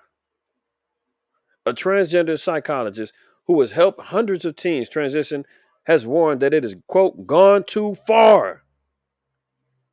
Tell us something we don't know. How many times we've been saying this? In fears, many are making life-changing decisions because it's, quote, trendy. Not science, not biology, not. She's dealing with them psychologically. She's sitting them down on the couch. She's talking to them, finding out what's making them want to do this. Why and what's going on with you physically. What change? The feedback she's getting is it's trendy. Not that it's because I was born this way and all of that. Where's that coming from? Do y'all see what's happening? Let me see if I can find this thing. I got. Oh, shoot. Give me 1 second. Let me see if I can find this thing. I gotta see something. I don't know if I got it on here, but I want to see if I can share this document with y'all. I shared it in my lesson I did about the Scrabble gang and the sodomite agenda. And this thing called a Jaffe memo. Let me see. Let me check my files. Hold on 1 second, y'all. Give me 1 second.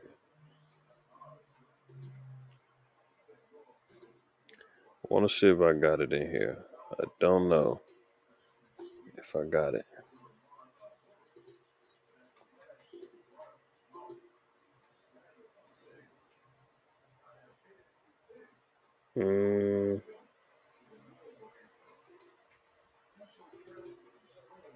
Maybe I'll just pull it up through this.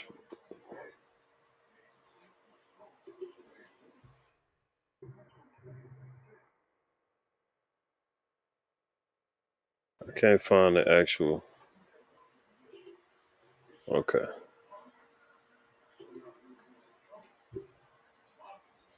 Just in case y'all forgot, man. Let me pull this up real quick.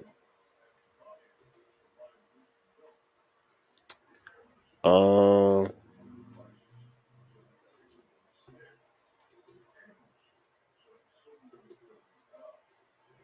Let me see this.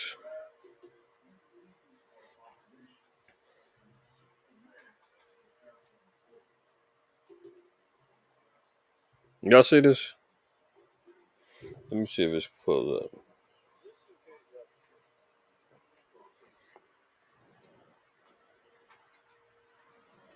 Let me see here.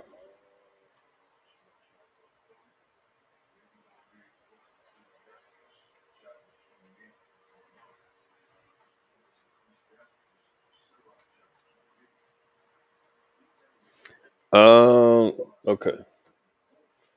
And make sure y'all see this thing coming up, man. All right. So this is a actual document. This is real. This is not some old fake made up something. It's see down here in the lower left hand corner. Source: a family planning perspective special supplement published by the Planned Parenthood World Population in NYC in 1970. Okay. Look at the top. Memorandum to Bernard Berelson, President of Population Council, found in quote activities relevant to the study of population policy for the U.S. 3/11/1969 by Frederick J. Jaffe, Vice President of Planned Parenthood World Population. This is Planned Parenthood's agenda. They're talking about population control. This was an agenda that was set up that he passed along to the Population Council that was supposed to be, they wanted to implement it in to America and throughout the world.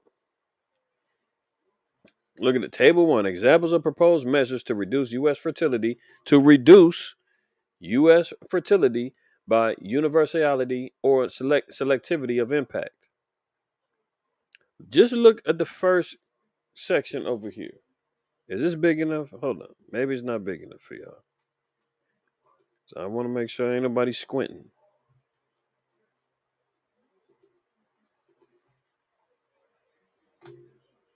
Let me blow it up a little bit more.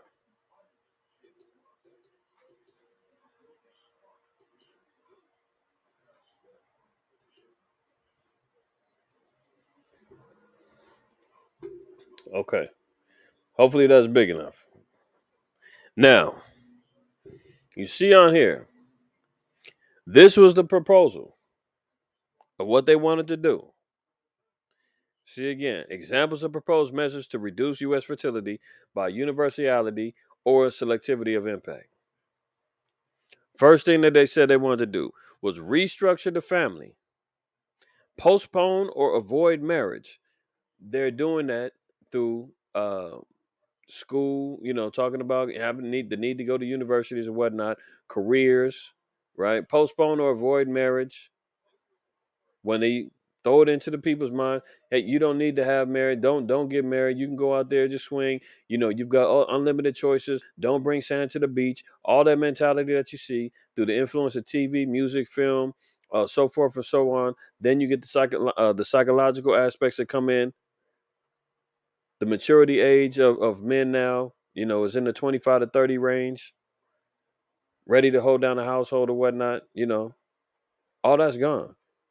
You got to remember, man, back in the days, our grandparents and great grandparents, they was out there working at 5, 6, 7 years old. By the time they was 17, 18 years old, man, they already had like two kids, was living on the outhouse of the family property, ready to build up and get their own. I mean, building up. Now it's like, hey, you can't get a kid off the video game until he's like 45. He's not even a kid no more, but he's acting like it. So postpone or avoiding marriage. You see, what's his name? Kevin Samuels. I've always said he's making a living off of showing how women, have been completely disconnected with their honoring and how they should be treating and dealing with men. They all want the ballers. They all want everybody. They all think that they dimes, and everybody should be bowing down to them and need to be making a certain figure of income before they can, have any particular type of marital situation with them. And he always breaks it down to me. He's like, look, your expectations is really ridiculous. Only 5% of the men in the entire world meet the qualifications of the average sister who's running around here thinking that she's worth more than what she is. So that postpones a marriage as well, especially in our community. So their agenda was, how do we restructure the family, postpone or avoid marriage, alter the image of the ideal family size. So what are they're discouraging, especially within Israel, of having children. That's why the Planned Parenthood centers is all in the hood.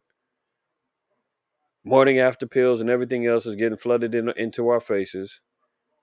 Women are having kids, besides the teen pregnancies and all those other quote unquote accidents that's happening early off. The ones that got their heads on straight, they're saying they're not having kids until they like 35, 38.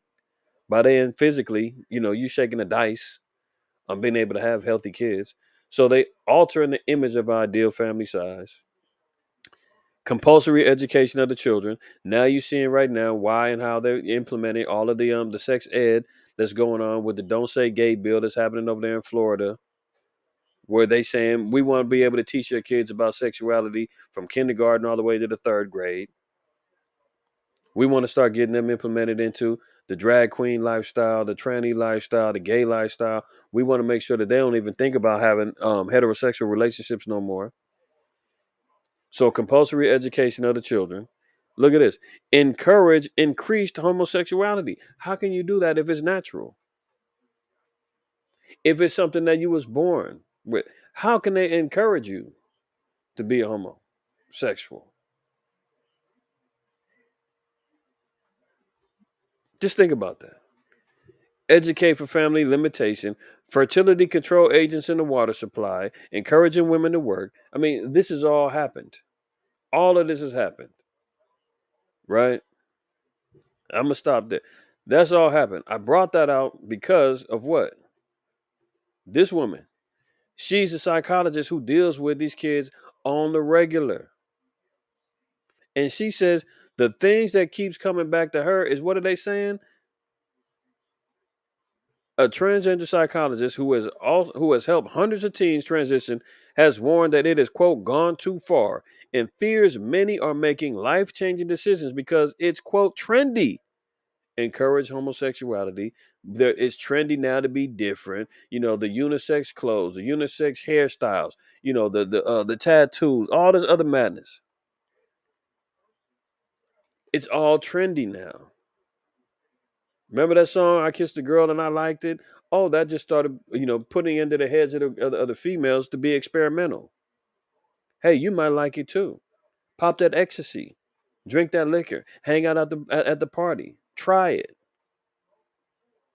Before you know it's a wrap.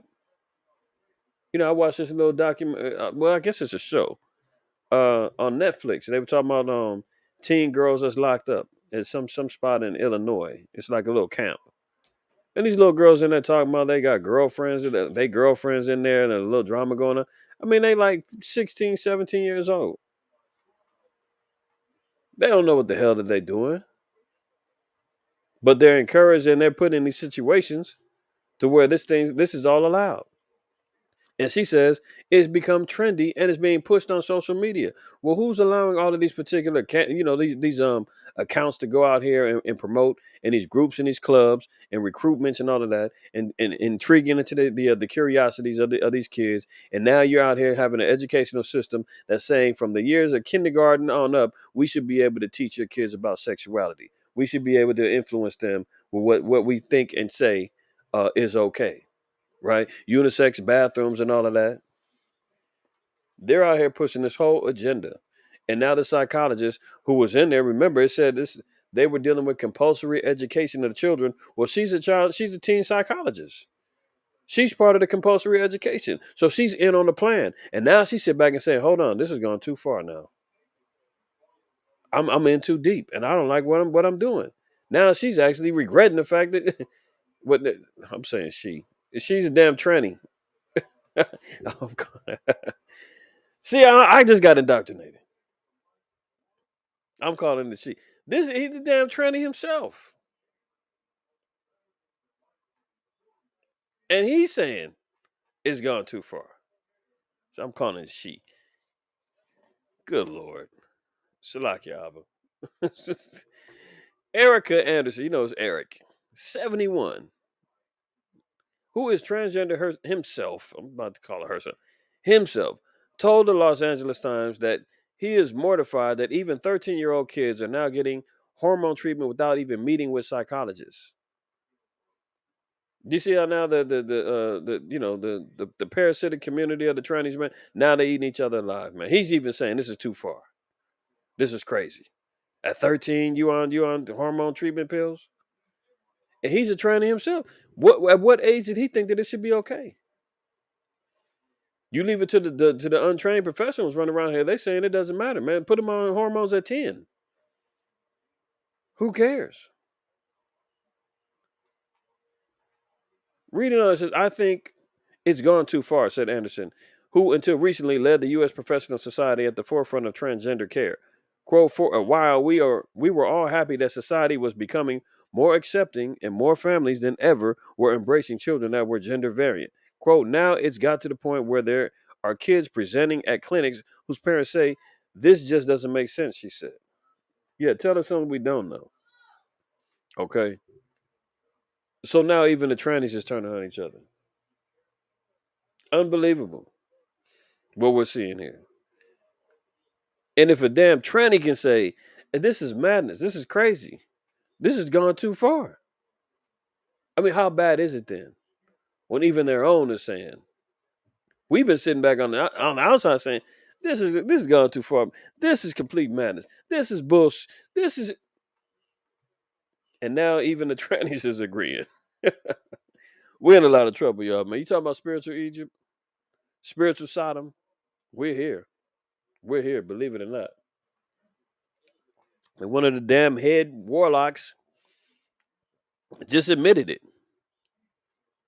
and said it's gone too far. Look at this. Just when you thought you've seen it all.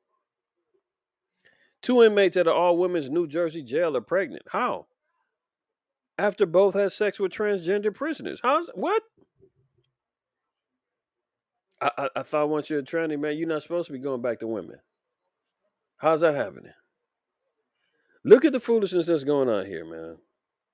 2 inmates at an all women's New Jersey jail are pregnant after both had sex with transgender prisoners. ACLU won the battle to house 27 trans inmates there. I mean, there's all kind of confusion going down, even in the jails.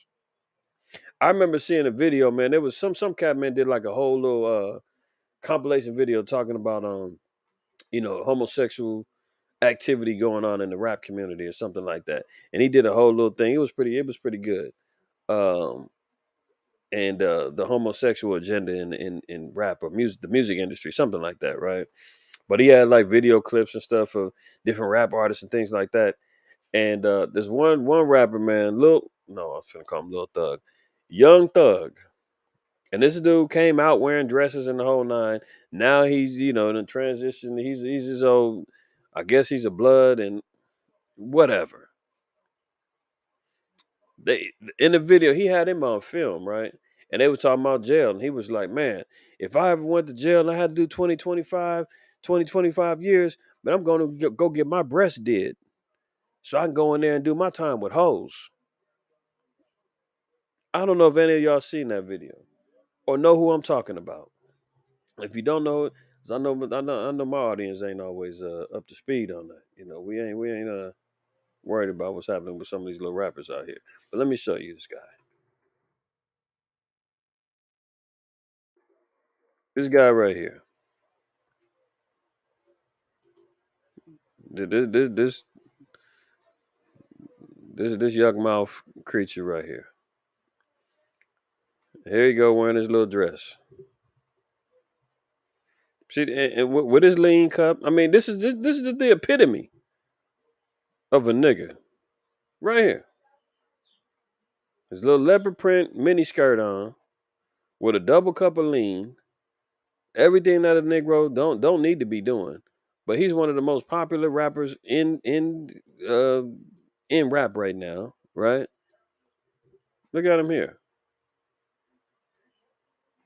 This is the dude in this dress, and he's at the fashion show with his little skin tight leather jeans on. And look at these old goofy sisters over here applauding and all of that. See, this is that folly, man. Women ain't standing up rejecting it and correcting this behavior. They encouraging it, smiling and laughing and all of that. This dude right here said that if he had to do 20 to 25 years, he's going to go get breast implants so he can lay up and do his 25 with hoes.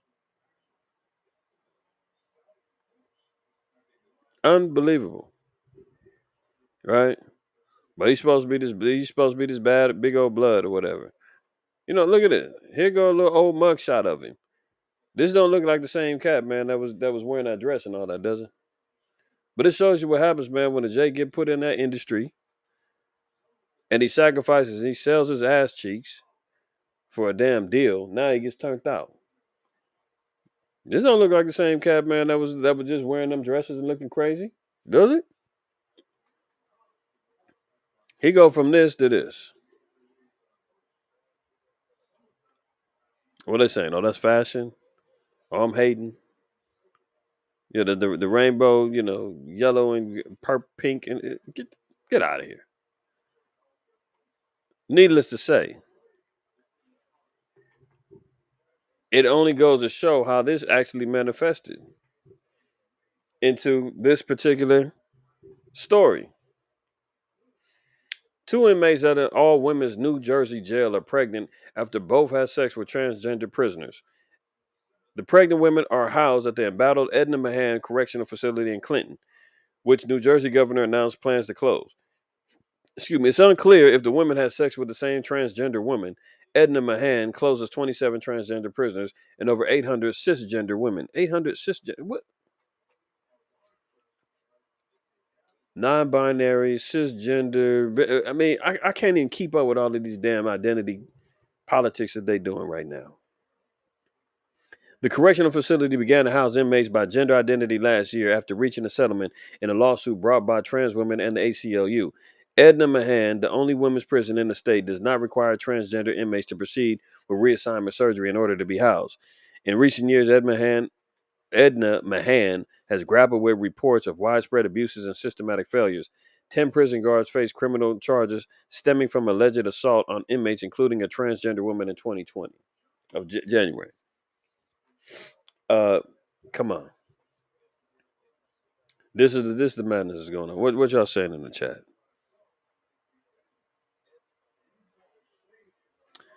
Uh, yeah, you're not lying. You're not lying. I can't keep up with it either, man. It's pure madness is happening, unadulterated madness. And now they the trannies is laying up with the females in jail. All the dude got to go in there and say, "Nah, prosecute me. I'm a woman now. I'm trans." And they just got to saying in this particular prison, you don't have to have any surgeries done. So a dude can go in there and fake the front like he's a damn female, get in there, and now he's laying up with all the damn women up in there. Two of them get knocked up. I mean, it's just whew. All right, let me move on. Let me move on, man. Welcome to America, man. Look at this goofball, man. Did y'all see this? I mean, how long? How much long is he gonna last in the system? Look at this guy. Let me break for a little comedy. A little comedy. Let me turn this up. There's not a single thing America can't do when we do it together as the United States of America. God bless you all.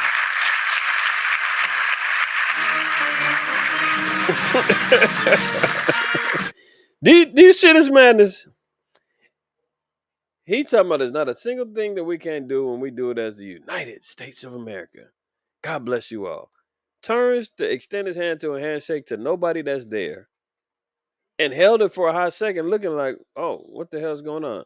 And if you look in the right hand corner or your left hand corner, there's a Jake that as soon as he does that foolishness, he jumps right up and starts clapping. Watch this. Who look at the nigga with the damn red tie on. Soon as Slow Biden goes out there and extends his hand to shake the hand of a ghost that nobody's even there, a Negro's the first one to jump up and clap for his damn white zaddy. Man, America watch can't it. do when we do it together as the United States of America. God bless you all.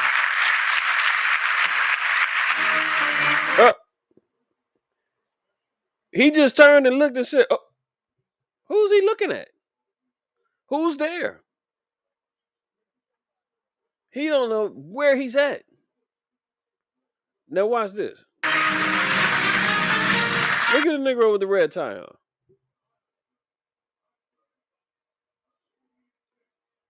The nigga's the first one to jump up applauding that foolishness, man. How do you not look and see that? Like, damn, that was bad. What is he doing?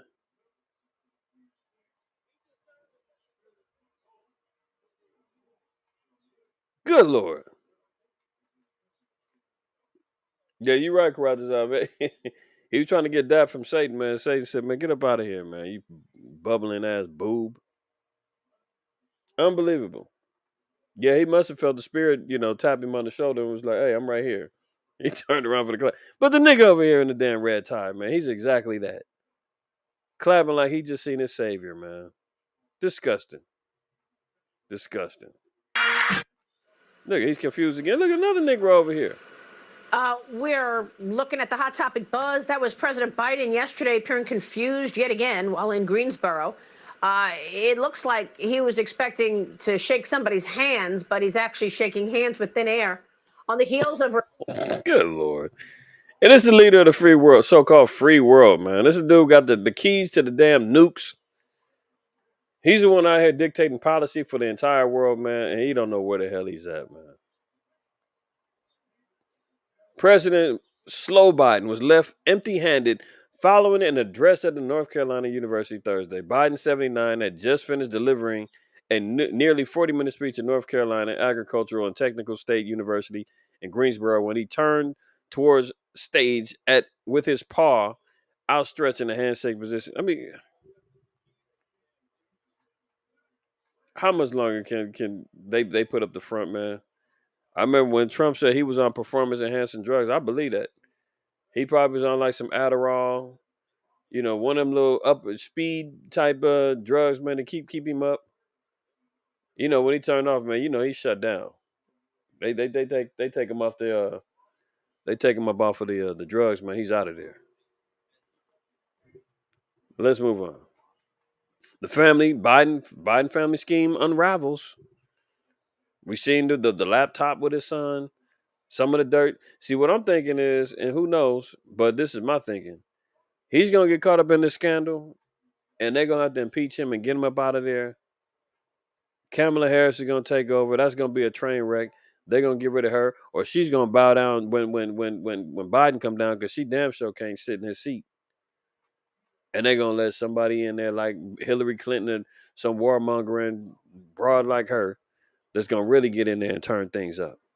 You know how Hillary plays. We came, he saw, he died, and she gets to laughing.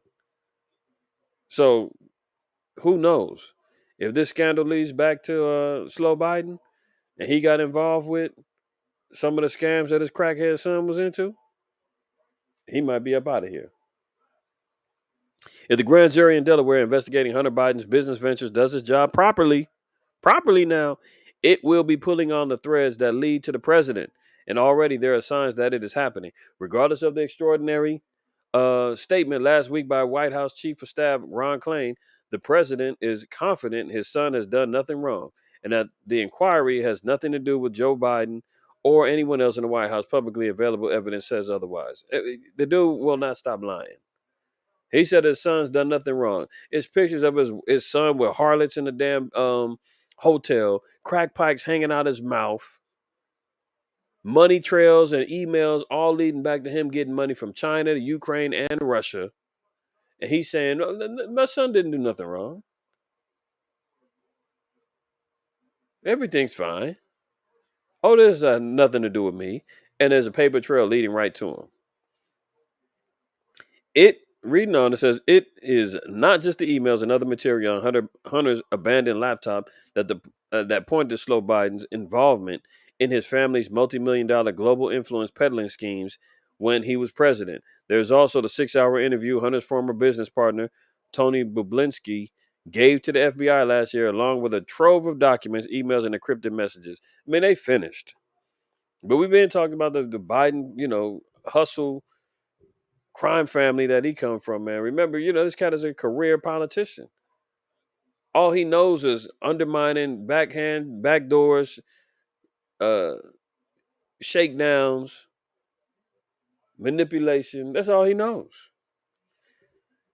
I'm sure by now everybody's seen that video clip of him talking about over there in the Ukraine. Was it the Ukraine? Yeah, I think it was in the Ukraine where they had a investigation into this whole thing with his son and the money that his son received and the political influence that they was exposing him to as he was vice president. And there was a prosecutor that was pursuing the case that was going to unravel everything that went down with Hunter Biden and Joe Biden. And Joe Biden had $1 billion to give to Ukraine. And he said, "You're not getting his money unless that prosecutor is fired." And they told him, they said, "Man, you don't have authority to do that." And he said, "The hell I don't. Call Barack. Ask him." And they said, and guess what? After 24 hours, son of a bitch, he was fired. So you got a prosecutor that was on his neck, trying to get an investigation going. Slow Biden said, "Man, fire him or you ain't getting no money." He's fired. He gets disappeared, and all of a sudden now everything's peachy. That's the type of games this cat's playing. But this laptop is going to be very big, very big. What's happening with him and his family? Struggle is real. 63% of adults say stress levels is at an all-time high. That's the mentality of people right now. 63% of people living in stress, and that Esau's answer is more drugs. Oh, it's mental health crisis. That's what's happening. Yeah, that's what caused uh, what's the cat's name again? Something James. Uh, Somebody said in the chat. Elkanah, you said it, didn't you? I forgot. We'll get to him though. 63% say they're under stress, man. So you're talking about financial stress. You're talking about job stress. You're talking about the stress of the vid, stress of war. Everything's happening right now. People is all stressed and they seeing it. The vid quarantine may be over, but the loneliness is still there for many. Over half of the Americans feel alone when it comes to their mental health. A new survey of 2,000 Americans analyzed the ongoing impact of the vid pandemic on their mental health and found that despite policy changes like mask mandates slowly lifting throughout the country, 56% feel alone and struggle to share their struggles with friends and family. So that's because they don't follow the script. They don't, abide by the scriptures, man.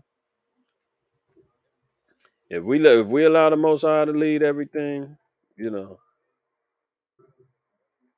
verse 5, Proverbs 3. verse 5 and 6. It says, trust in the Lord with all thy heart and lean not to thine own understanding. In all thy ways acknowledge him, and he'll direct our paths. You know, when our people lose focus of that, yeah, you dang right you're going to run around here and be stressed and don't know what the hell's going on and don't know where your next meal is coming from and all of that. Because why? We disconnect from the Lord. This is why the Most High acknowledge how we got to, live by the word of the Lord. Hebrews 4 and 12, it says, for the word of the Most High is quick and powerful and sharper than any two-edged sword, piercing even to the dividing asunder of soul and spirit and of the joints and marrow, and is a discerner of the thoughts and the intents of the heart. See, the Bible is what it gives us the intents of the heart, helps us understand how to have real mental clarity. Because as we're reading, we understand what's going on prophetically. We understand and see how the judgments of the Lord are going to play out. We understand and see what we need to do to lift ourselves up from these curses. The Most High said he was going to smite us with madness and blindness in broad day. You talking about being smitten with madness, man? That's like mental illness. 28. So the Bible said, man, the word of the Lord is quick and powerful, sharper than any two-edged sword, piercing asunder even to the soul. This is the thing that really digs down deep, man. This is what caused our spirits, man, to actually turn to the Lord and say, man, this is real. Something hit your spirit, hit my spirit, and said, man, the words in this book, man, is testifying of my life. How did it do that? How is it speaking to me in first person, man? It's because the word of the Lord is quick and powerful, man. Pierced all the way to the soul. When brothers that hit them highways and the byways, man, we be out there in the streets, and all we are doing is reading the Bible, man, precept upon precept, and they getting cut and they getting hurt and they get all violent and upset and mad and yelling and screaming. It ain't nothing but words, right? But it ain't normal words. It's the word of the Most High that pierces even to their soul, man, and where they get completely pricked. The heathen man out there raging and mad as hell, calling Esau the devil, man, and you proving it through the scriptures, and they mad as hell. I'm not a devil. You're only showing yourself right now. You see? But it says it's a discerner of the hearts too, man. And it helps us understand our hearts and our minds to get more clarity. You know? Uh where's that at about look at this. Deuteronomy 28 and 28, it says, the Lord shall smite thee with madness and blindness and astonishment of heart. That's a curse, man. To be smitten with madness, mental illness, blindness, and astonishment of heart. Astonishment of the mind. Verse 28, and thou shalt grope at noonday as the blind gropeth in darkness, and thou shalt not prosper in thy ways, and thou shalt be only oppressed and spoiled evermore, and no man shall save thee. I mean, you talking about, you see homeless cats, man, having full conversations with these spirits on them. I mean, these people that do that, they ain't even homeless. Driving in the car, talking to themselves. Going through complete madness, man, making irrational decisions, just living life amok. But that comes along with the territory when we're seeing here, 63% of the people is out here stressed out and don't know where to turn to. And Esau says, "Oh, it's mental health issues, man. Come in and let us talk and let us counsel you, man, so we can stow you on these pills and zombify you even more." You understand? That's really what they want to do. Frank James, there you go. Elkanah Thwada. That's where we at.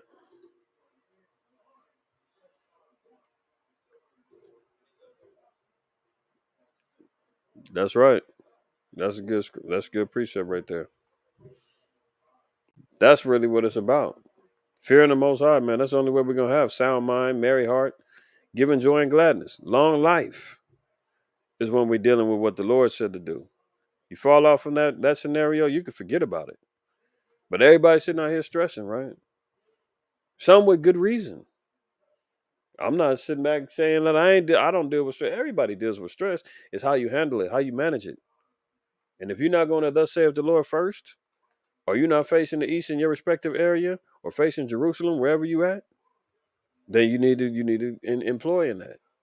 Fast, pray, do what needs to be done, in order to alleviate these spirits that's on you. Because all they do is weigh you down, man. These are just more spirits. That's part of the madness. Reading on, it says conducted by one poll on behalf of Cove by Fillmore Labs. The survey found 63% of respondents feel their stress levels are currently at an all-time high due to the pandemic. Just over 2 in 5 respondents pay poor sleep quality and inconsistent sleep schedule are the top things they experience when they are feeling stressed, with 7 in 10 agreeing their stress levels would decrease if they were able to sleep better. That's true too. I mean, having some sound sleep, but nowadays, man, that comes few and far between. Burning the midnight oil, man. Sleeping, killing ourselves just to live, whether it be through your work schedule, whether it just be through, normal stress, strain, mental anguish, you can't get no good night's sleep or whatnot. Could be living in a situation to where you're uncomfortable. You're not comfortably, you could be roommating, shacking up with multiple people, just trying to save a buck and get by. You can't sleep because you got one little corner over here. Your air mattress ain't working right, constantly deflating on you. Can't get good sleep that way. Still at your parents' house. Maybe that could be part of the stress. Could be living in the projects. Could be living in the hood somewhere where there's constant disruptions going on outside. Your neighbors upstairs is constantly partying and banging on the damn floors, and you got to go up there and tell them keep it down. That's all part of the stress. That's all part of the hell that our people be catching. And that's where we're seeing when people's all time stress goes down, that desperate times call for desperate measures, man. That's when people start doing the unthinkable because they stressed out. Return of the firing squad, a quicker but less sanitized method of execution, is gaining ground in the U.S. So now Esau ain't worried about the injections. They ain't worried about taking the injections or the pills or whatever. However they doing it, they ready to start lining cats up, man, and shooting them. And there's one brother right now, man, who he's elected to get executed publicly. It's a brother too, man. Where's he at?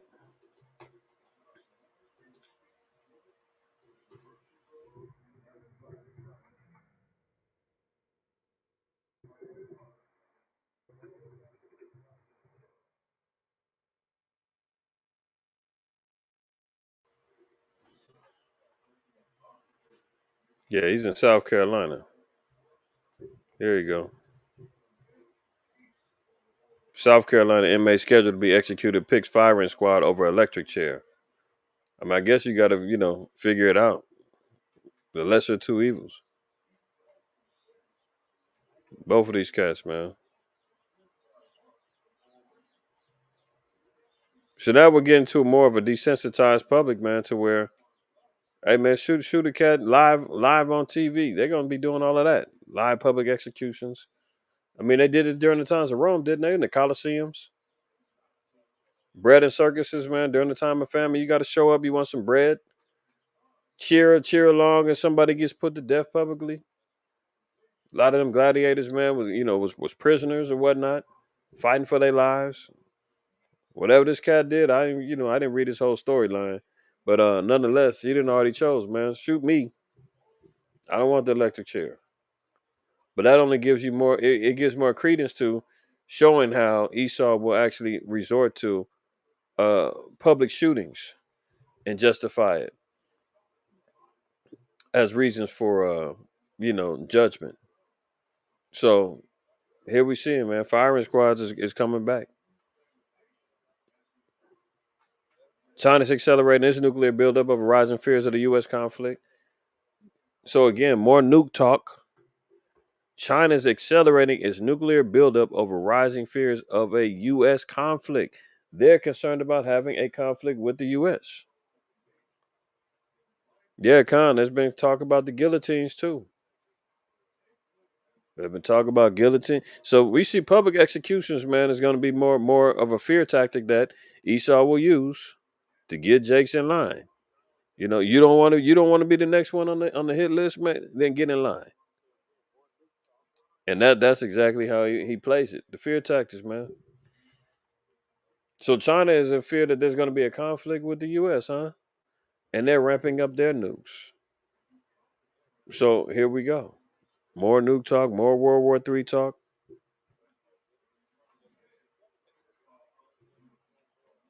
Russia airs its ultimate quote revenge plan for America. So Russia's still planning revenge on America. They just got to putting up Putin just got to putting out a warning to America. They said, look, you better stop arming the Ukraine, or I'm going to take that as an act of war, man. And I'm gonna have to deal with you too. And America got to sit back and if the headlines is real, America got to sit back and be laughing, saying, "Man, you can barely handle Ukraine. I mean, how you gonna handle us? We're giving them the weapons that's actually destroying you, man, and we're training them on the spot. Our troops have been training for years on end, man. We already know how to handle this. You can't beat us on no ground warfare. That's not happening. So obviously, Russia's gonna have to resort to what? He's gonna have to resort to them ICBMs. He's gonna have to resort to other realms of warfare. Okay, so China's ramping up. They saying they got a threat of nuclear war with the U.S. Russia now says they got a revenge plan for America. Let me read this. As the Russia's war of aggression continues to ravage its neighbor, the Kremlin's propaganda apparatus has been more blatant than ever before in outlining the country's goals for the biggest nemesis, the U.S. See, that's the ultimate goal. That's where we get to the real point of the matter.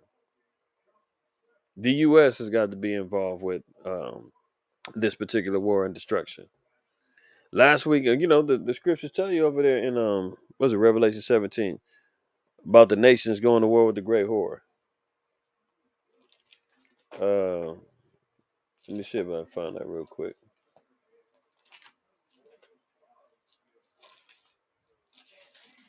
And I got to find it in my sword.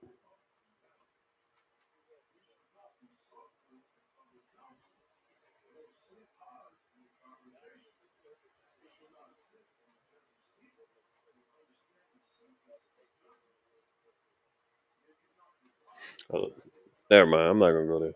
That's gonna take too long, and I only got a short amount of time. But we see here that America's gonna be going to war. Their ultimate arch rival is with Russia, right? So it said that their biggest nemesis is the U.S.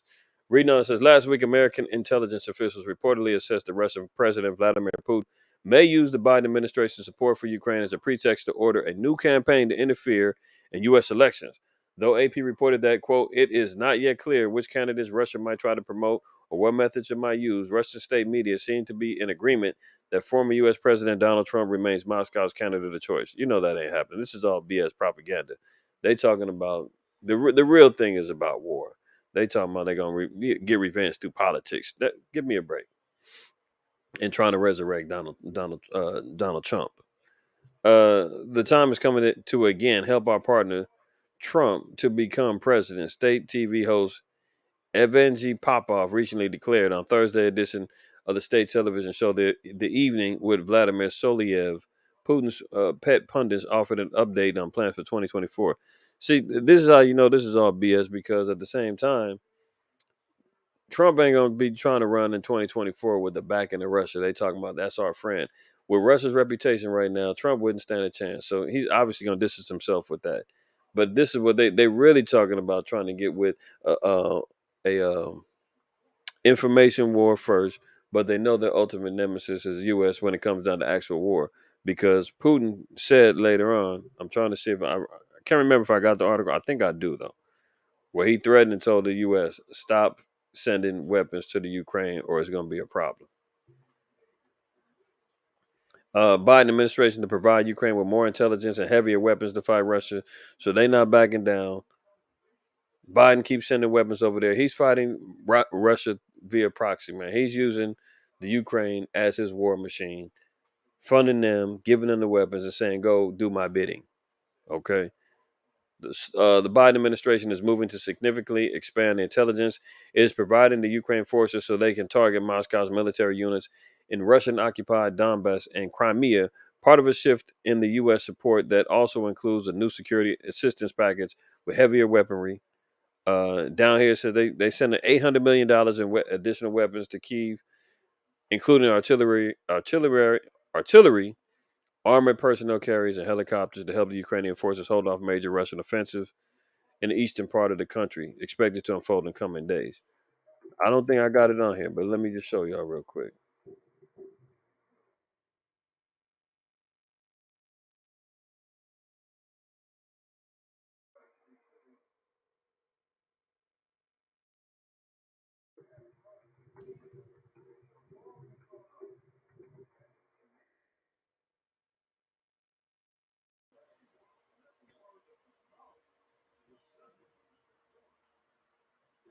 Okay, check this out. So yeah, here you go. Russia warns of quote unpredictable consequences amid the latest arms shipment to the Ukraine. That's what the one we just got to reading about, right? Russia says U.S. NATO adding fuel to the war by supplying Ukraine with defensive weapons. I mean, he's known that. They known that. It's about what he gonna do about it, though. See, Russia warned the U.S. and NATO this week that there could be unpredictable consequences if they continue to send Ukraine quote sensitive weapons as it prepares to launch a massive ground offensive in eastern Ukraine. A report said Friday. The Biden administration announced that another $800 million in security assistance will be sent to Ukraine on Wednesday. We just got to read that. Putin's response was, if you keep it up, there's going to be unpredictable consequences. So that's the real threat. They ain't talking about, funding Trump and all that other madness. The real threat is they're talking about going to war if Russia and NATO, I mean, if America and NATO keep sending weapons to the Ukraine. Well, they're going to have to because that was the promise. That was the vow that they made. They said that we will stand with you Ukrainians side by side, and we're going to do all that. They're going to keep funding it because why? Russia is the biggest threat for America at this particular point in time. So without them getting their hands dirty physically, they're going to pump up the pride of the Ukrainians and say, here, y'all fight the war for us. And in the same time, you can get your own liberty. We'll give you everything you need. Taiwan, look what they're doing. They're issuing out wartime survival handbooks. They're saying, hey, war is on the horizon. We need survival handbooks for our public because who knows? China could be hitting us at any particular point in time. Here's what y'all gonna need to survive. Does America do that? Is America preparing our people for any type of warfare, any type of plague, any type of famine? They don't prepare nothing. They just sit back and say, man, wait to be victimized, wait to be taken advantage of, wait for us to destroy you, wait for us to take all of your property, wait for us to take your food, wait for us to take your guns, wait for us to lock you up, wait for us to kill you by opening, firing squads, guillotines, poisons. And they over here Taiwan's over here saying, here, take these books, man. Read about survival because it's going down when war is going to happen.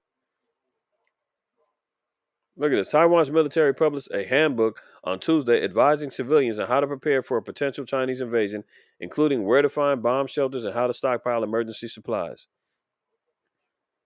And America's, shoving down, dancing with the stars in the face of people, right?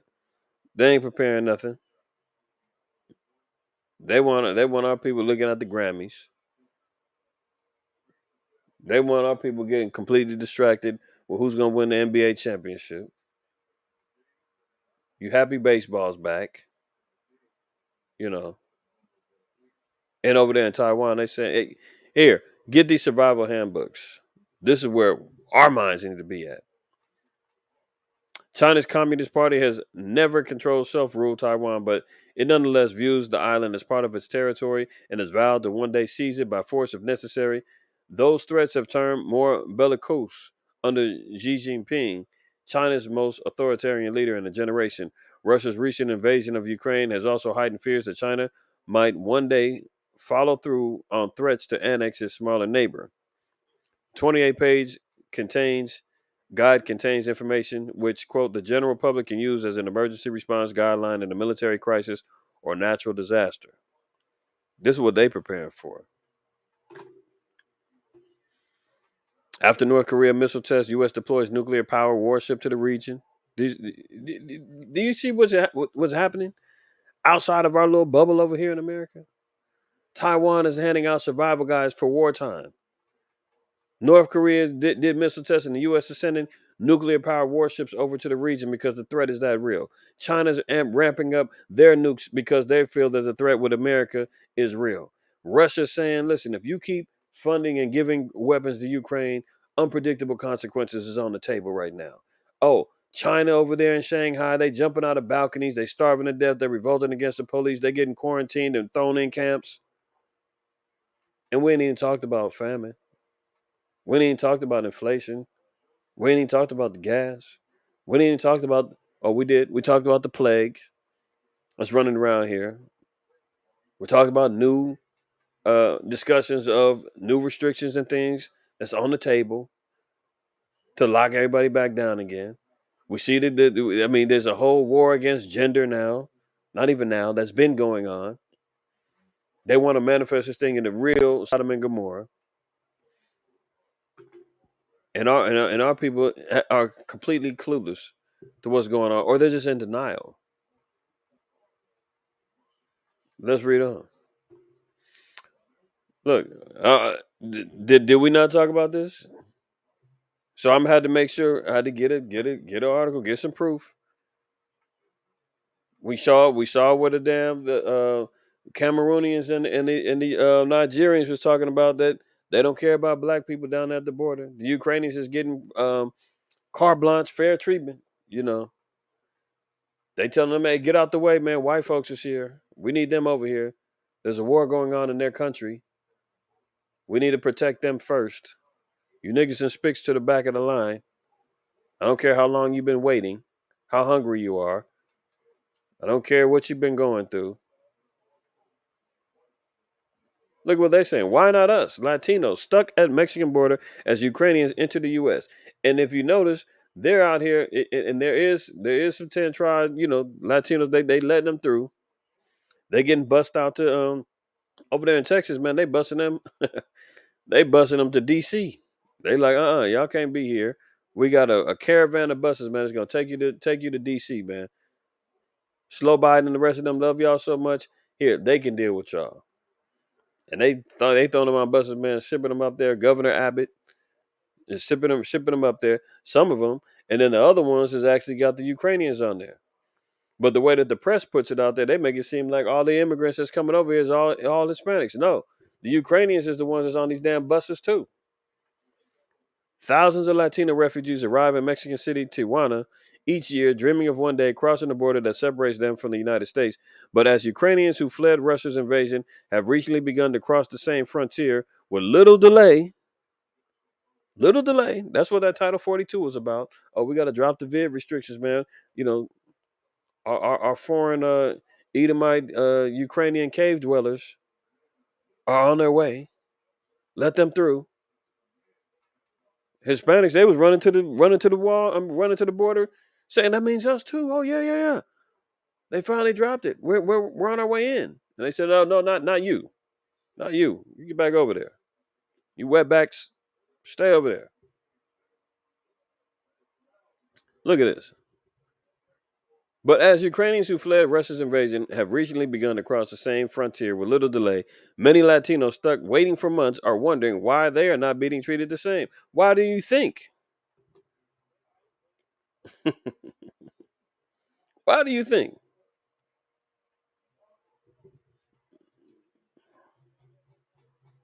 Uh,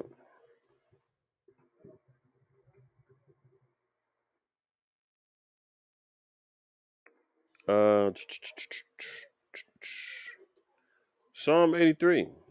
Actually, we'll just read verse 1. Let's start at 1. Real quick.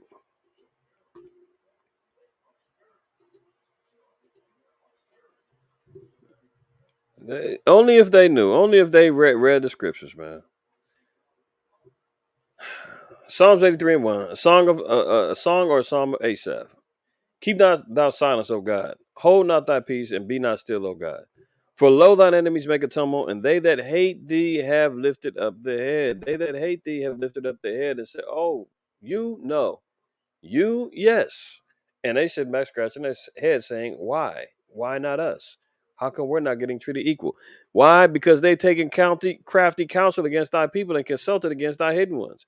They have said, Come and let us cut them off from being a nation, that the name of Israel may be no more in remembrance." We need to make sure that they're not reunited with the other tribes. We need to make sure that they don't have access to the information that actually could liberate them in the spirit and to actually wake them up to who they are, right? We can't let that happen. Keep them over there. And then they go back saying, why? Because you're not the same. You're not the same as the so-called white man. I know a lot of our little Latino brothers think they are. And some of them are actually damn Spaniards down there. But you're not the same. You realizing that now, huh? Look at this. Why are we, neighbors of the United States, not given the same opportunity to seek asylum? We came here fleeing almost the same thing, said a 44-year-old Mexican man.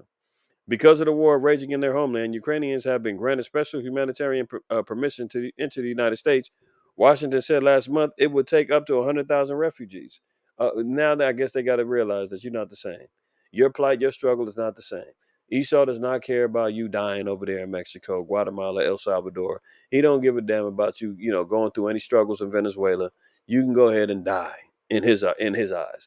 Oh, and if you want to wait to come on in, you can sit at the border all you want to. You're not gonna make it. You want to come on in? We'll throw you in these cages. We'll slap the blankets on. The aluminum foil blankets on you. We'll feed you bad food. We'll detain you. We'll separate you from your kids. We might just sex traffic them while we're at it. And then you sit back saying why? Our people is ignorant, man. They need to wake up. But we said it. Ukrainians gonna get fair first treatment. You ain't got the complexion for the connection, man. The good white folks from Ukraine is here. Oh yeah, the same ones who calling Jake's niggas and not letting them cross the border and harassing them over there in the Ukraine. The same ones that got the Nazi ties and everything else. Oh yeah, they're coming over here too. They're fighting over there, and some are fighting over the war. Some of them is leaving over here with that same mentality. Or if they ain't got the same mentality, they was complicit in knowing that those same Nazi parties and all that was still around and still moving over there in the Ukraine. They just turned a blind eye and just said, "Oh, that's not me." But I don't have no problem with what they're doing. That same mentality is creeping on over here. 100,000 of them, huh? Okay.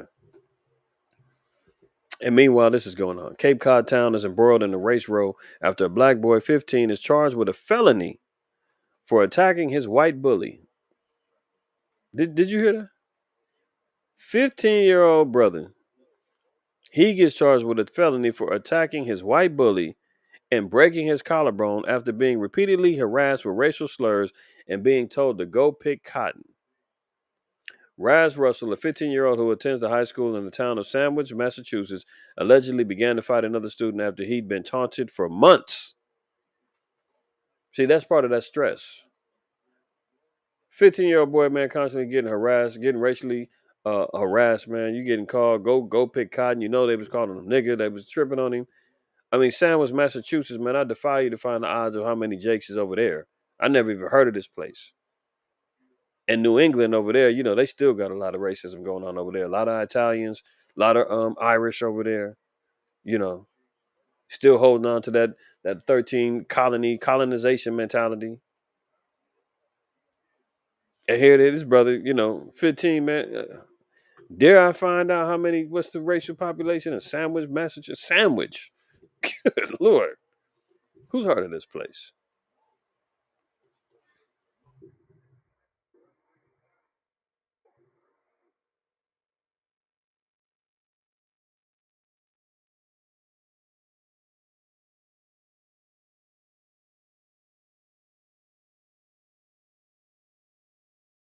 Let's see. I just want to see what's going on here.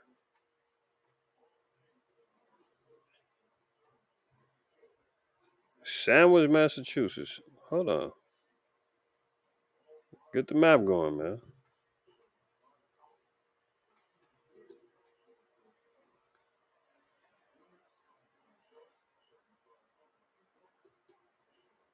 This thing ain't even color coded right. He's up here.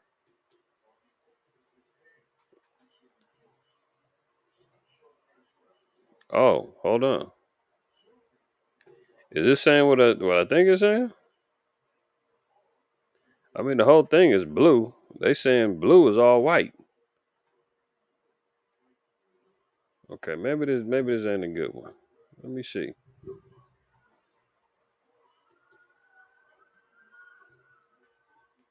I don't got these damn false interactive maps. Just give me. This is as of what? 2019? 89.7% is white. 7.2% are Hispanic. 1.8% is Asian alone. And there is no Jake represented as of 2019. I mean, there's no Southern Kingdom here. Look, according to 2019 data, the most numerous races in Sandwich, Massachusetts are white alone, Hispanic, and black alone. 0 residents. 92.8% of Sandwich residents speak English at home. 4.1% of Sandwich residents are foreign born, either from Europe. Good Lord. No wonder that Jay went crazy. And then he gets locked up. There ain't no black people in no Sandwich, Massachusetts, man. That's a 2019. I mean, maybe in the last 2 years, 3 years, a couple of Jakes move in there.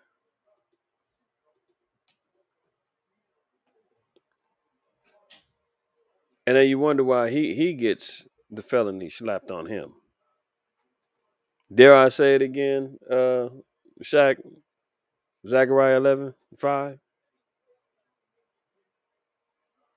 No blacks in damn Sandwich, Mississippi. Sandwich, Massachusetts, man.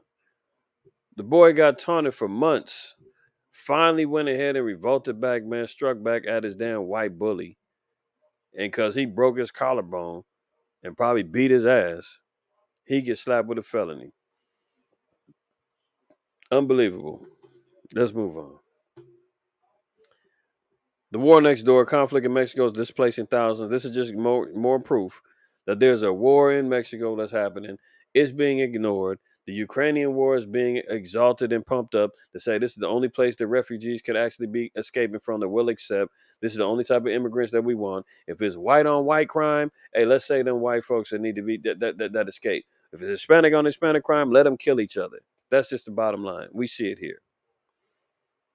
Maria Jesus was grilling tortillas. Patricia was frying pork ribs. Adriana was sipping a cup of tea to calm her nerves. For the Martinez sisters, that Friday was shaping up like most Fridays in the mountain village. The women preparing lunch in their simple homes as their husbands tended the fields.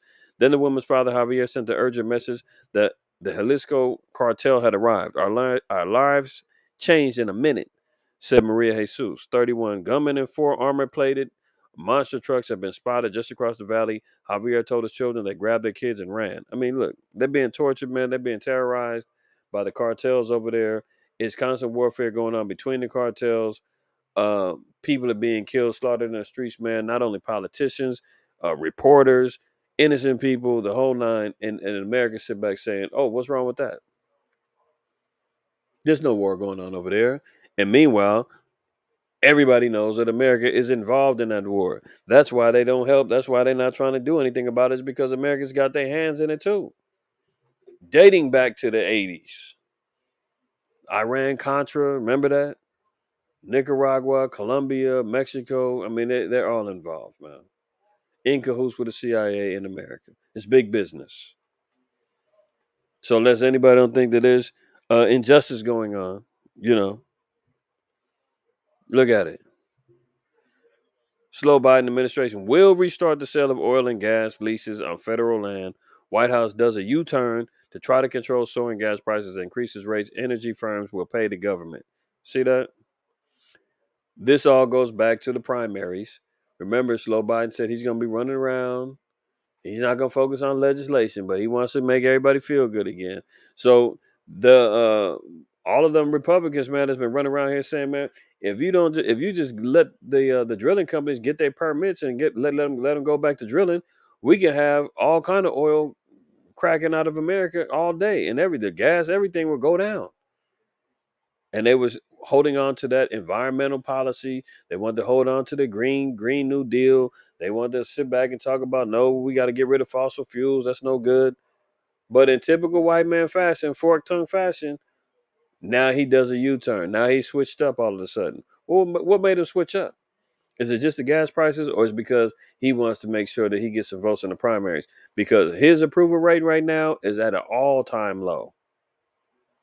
So now he's opening up the doors again to allow these oil drilling companies to start drilling and get that oil cracking so that the gas prices and energy prices will go down. And then after that happens, we'll get a little relief. But after them primaries kick in, oh, they're going to cut it back off again.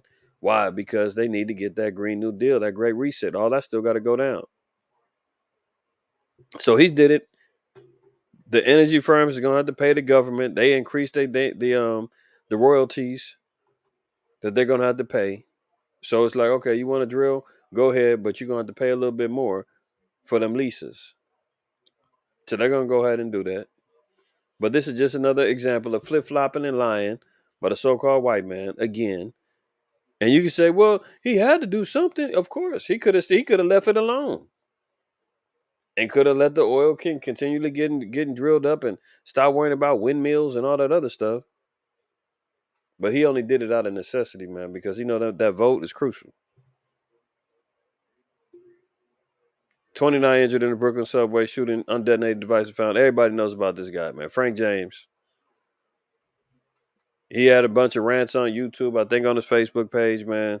He was mad at Ketanji Jackson with her white zaddy husband, calling her a sellout and all of that. He was mad at Kamala Harris. He was mad all over the place, man.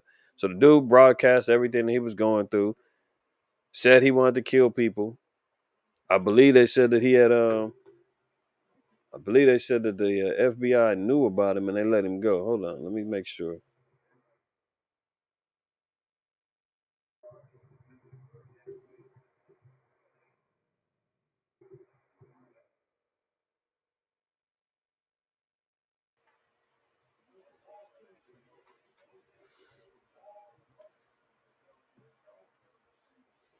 Oh, they said that now they done switched up.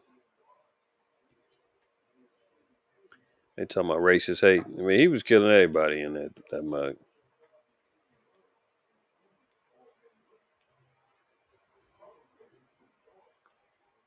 Oh, now he's a black nationalist. I'm surprised they didn't say he was an Israelite. I was like, man, I'm glad that they didn't throw that in there. But at the same time, uh, I was saying he done messed it up for us, man. We should be able to go out there and say, man, Esau does that. Esau's mass shooters. Esau's a mass shooters and serial killers and all that. Jake don't do that. Well, I can't say that no more. He didn't ruin that. So Frank James, here he goes. Subway rampage. Social media rants to the 62-year-old suspect revealed a man consumed with hatred of white people and convinced of a looming race war. Oh, black Jesus, please kill all the whiteys was one of the memes he posted. And that's just indicative of anybody that promotes a so-called black Jesus. Well, who's most famous for doing that? You guessed it, me, you, and the rest of the Israelite community. Kill all the whiteys. For all of us saying the white man's the devil, blah blah blah. He got to go. They make sure that gets publicized as part of the ideology, right? Uh, Reading on, he's not too complimentary about Hispanics, Asians, and his own race. For that matter, he claims to have had a long-term mental health problems. See that? 29 of the victims Tuesday are a multicultural mix, as you would expect in a crowd rush hour subway train. Police say James detonated a smoke grenade before firing 33 shots on a Manhattan-bound N train. Police found a hatchet, 3 ammunition magazines, fireworks, and gasoline. It's a miracle no one was killed. So we see he has psychiatric issues. Uh, said he sounded like a fixated, identity obsessed killers who have emerged since the BLM Antifa racial movement in 2020 hate speech unleashed. The guy's mentally ill. Uh, See, look at this.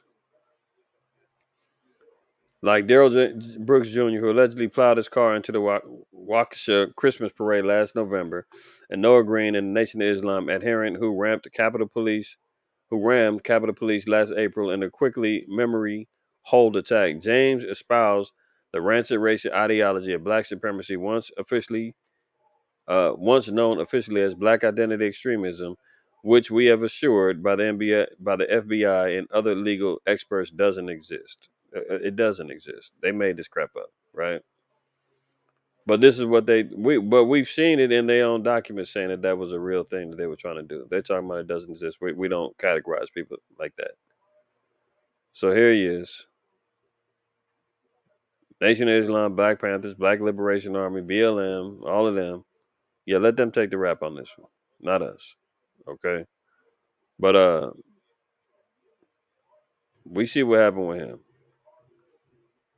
Big boy, where they found him eating. Where was he eating at? Was it? It wasn't McDonald's, but it was somewhere. He was eating somewhere, man, and somebody pointed him out. I mean, this dude wasn't even hiding. Look at this right here. He said, "These white MFers, this is what they do," he says in a video about the Ukraine invasion. Claimed it precedes a black genocide in the United States. Ultimately, at the end of the day, they kill and commit genocide against each other. What do you think they're going to do with your black ass? Yeah, well, I mean, what did he say that wasn't true? But anyway, y'all, I'm sure all of y'all seen what was happening with this cat, man. Let's move on. 4-day work week is being proposed under California new bill. I mean, some people may be jumping for joy and say, "Oh yeah, I'd love to be working for 4 days." Yeah, that could be true, but guess what? They're gonna knock you down to 32 hours a week. You ain't doing the 10-4s. I know some jobs do that. You work 10 hours 4 days a week. That balances out to 40 hours a week, and you get a 3-day week or a 3-day weekend or a 3-day, extra day off during the week. But in California, they talking about reducing the hours. So it's already hard as hell to survive in this place, man, financially. Now they're talking about, oh, people need a break. You're working too hard. Take 4 days off, but we're not gonna pay you them extra hours. See how that works? They pose as if we're giving you a break, but at the same time, we're gonna make it even harder for you to survive if this bill gets put forward. Could some Californians be saying TGIT? That's what's being proposed under AB 2932, which would officially shorten the work week from 40 hours to 32 hours for companies with more than 500 employees. A full work day will remain 8 hours, but will require overtime pay for employees who work longer than 32 hours or 4 full days a week. 4 full days a week. Other countries have explored the idea of a shorter work week. Iceland tested a 35 to 36 shorter work week, and studies showed it was an overwhelmingly success. Really? Whether the cost of living in California is not going down, it's going up all day long. What are they talking about? It's a success. Japan, known for its long work hours, unveiled plans last month to recommend companies permit their staff to work 4 days a week as part of a government's effort to improve work-life balance. So this is more of a way that they're actually going to collapse California even more. Because if you take people's hours and say, "Hey, the bill passed, we got to take a day off, a day work from you. Enjoy your 3-day weekend." How you gonna do that and you got less money coming in at a time when inflation is where it's at, food costs, gas up, and they saying we're gonna take away hours? They intend on crashing and burning this place, man. Just know that.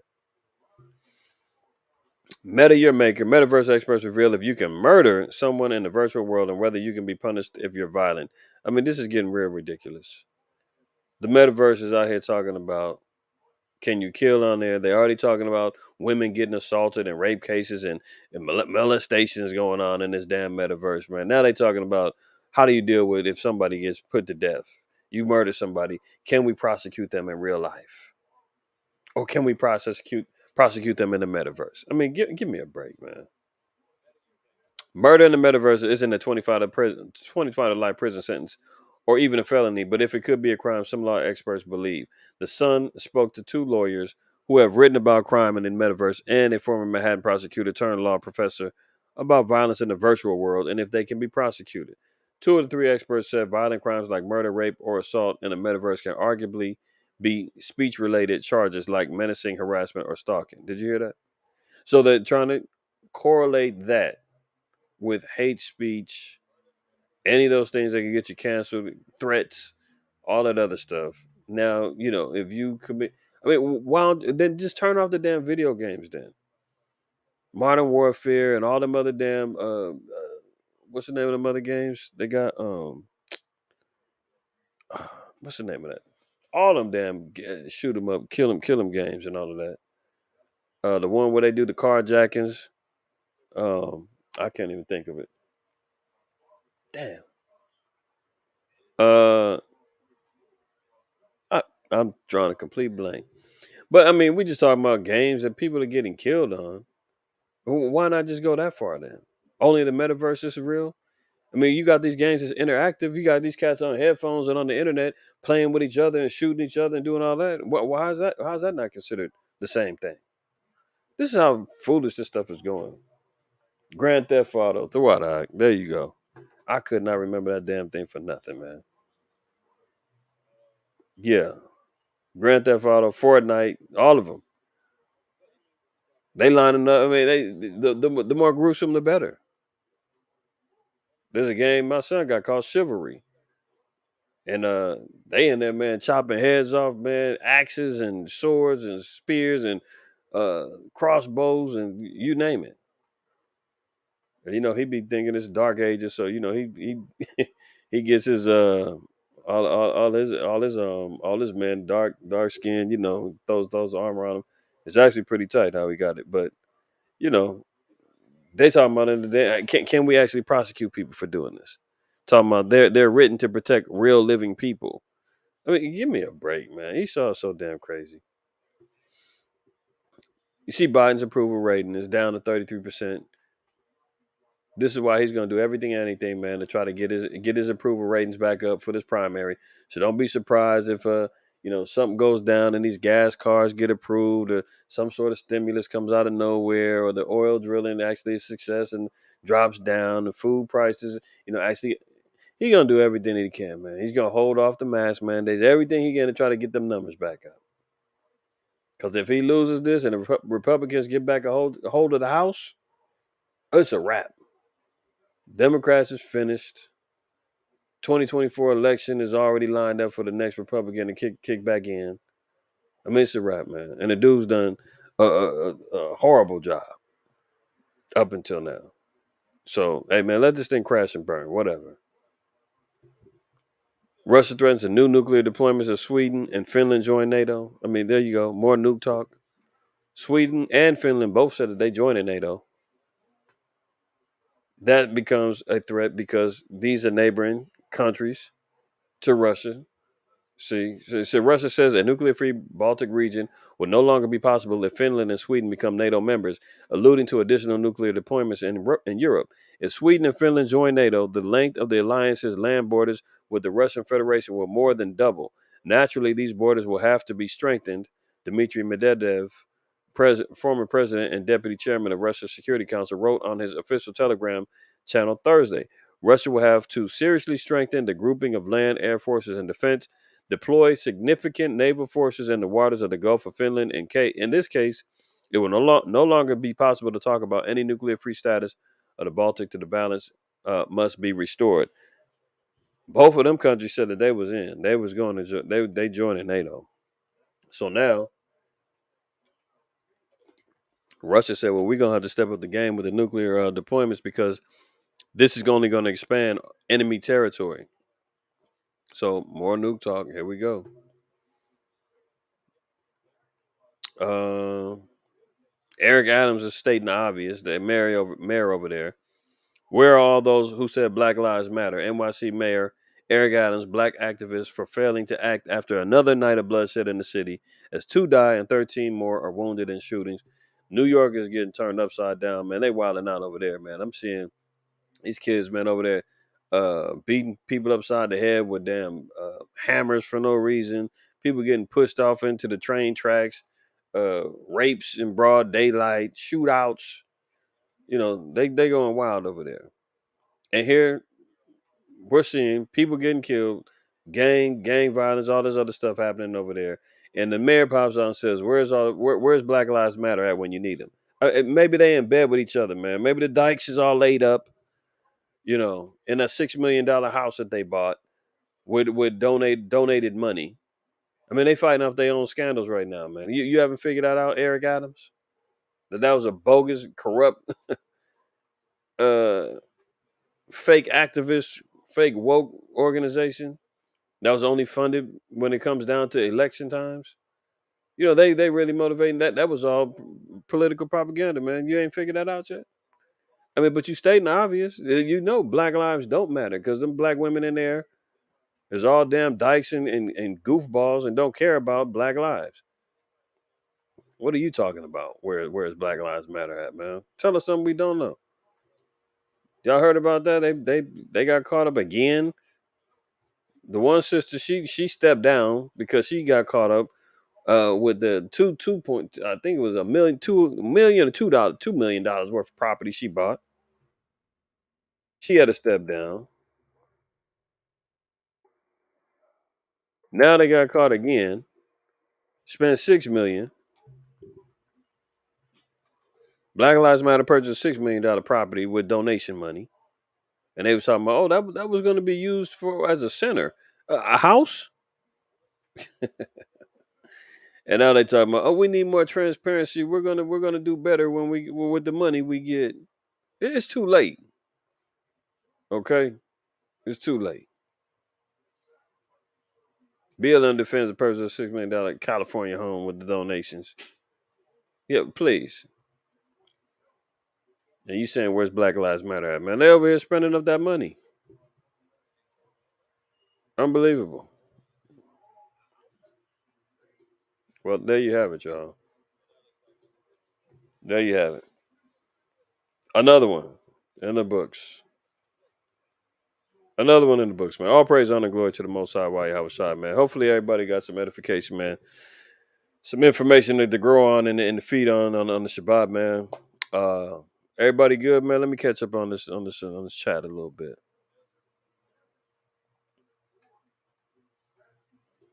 Oh, Manaf, you know that unchanged. That in that particular jail over there in New Jersey, they said that they don't even have to have the surgeries no more. They said that place is all corrupt and under investigation anyway. They was gonna be shutting it down, but clearly they don't care. They letting the dudes up in there with the females, man. As long as the dude says, my name is Kenny, now it's Keisha, and I identify as a woman, and you can go on over there, man, slap a wig on, and you up in there with the females now. You dig what I mean? So it ain't nothing. Quatazar, man, all praise honor glory to the Most High, man. How about Shemir Shai Brakatah, brother? Uh, everybody else good? Hopefully everybody's well, man. I'm getting ready to slide up out of here, head off and get to our close out for the Shabbat class. Um, if everybody's good, man, shoot, I'm gonna go ahead and slide up out of here then. But other than that, man, y'all be well, man. All praise, honor, glory to the Most High, man. You enjoy and have a blessed rest of your Feast of Unleavened Bread week. Most High willing, man, I'll be tapping back in between now and then. Most High willing, man, I'm gonna try to get back on my man on Mondays, man. I just been caught up, haven't been able to keep up with that schedule and with some of these classes, but uh, most are willing. I'll get to it. I'll try to tap in on a man of Monday, and then we'll go from there. I won't be doing the Hebrew.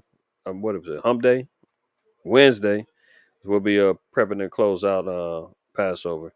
But other than that, man, most I'll be with all y'all, man. All right, enjoy the rest of your Feast of Unleavened Bread, man. Always remember, man, fear the Most High, keep the commandments. Don't shoot your messenger, man. Don't do that. All right. All praise, honor, glory to the Most High. Hey, Ashar, man. Shalom, Mike. You walking on? Shalom. What's good, bro? All right. I'm out of here, man.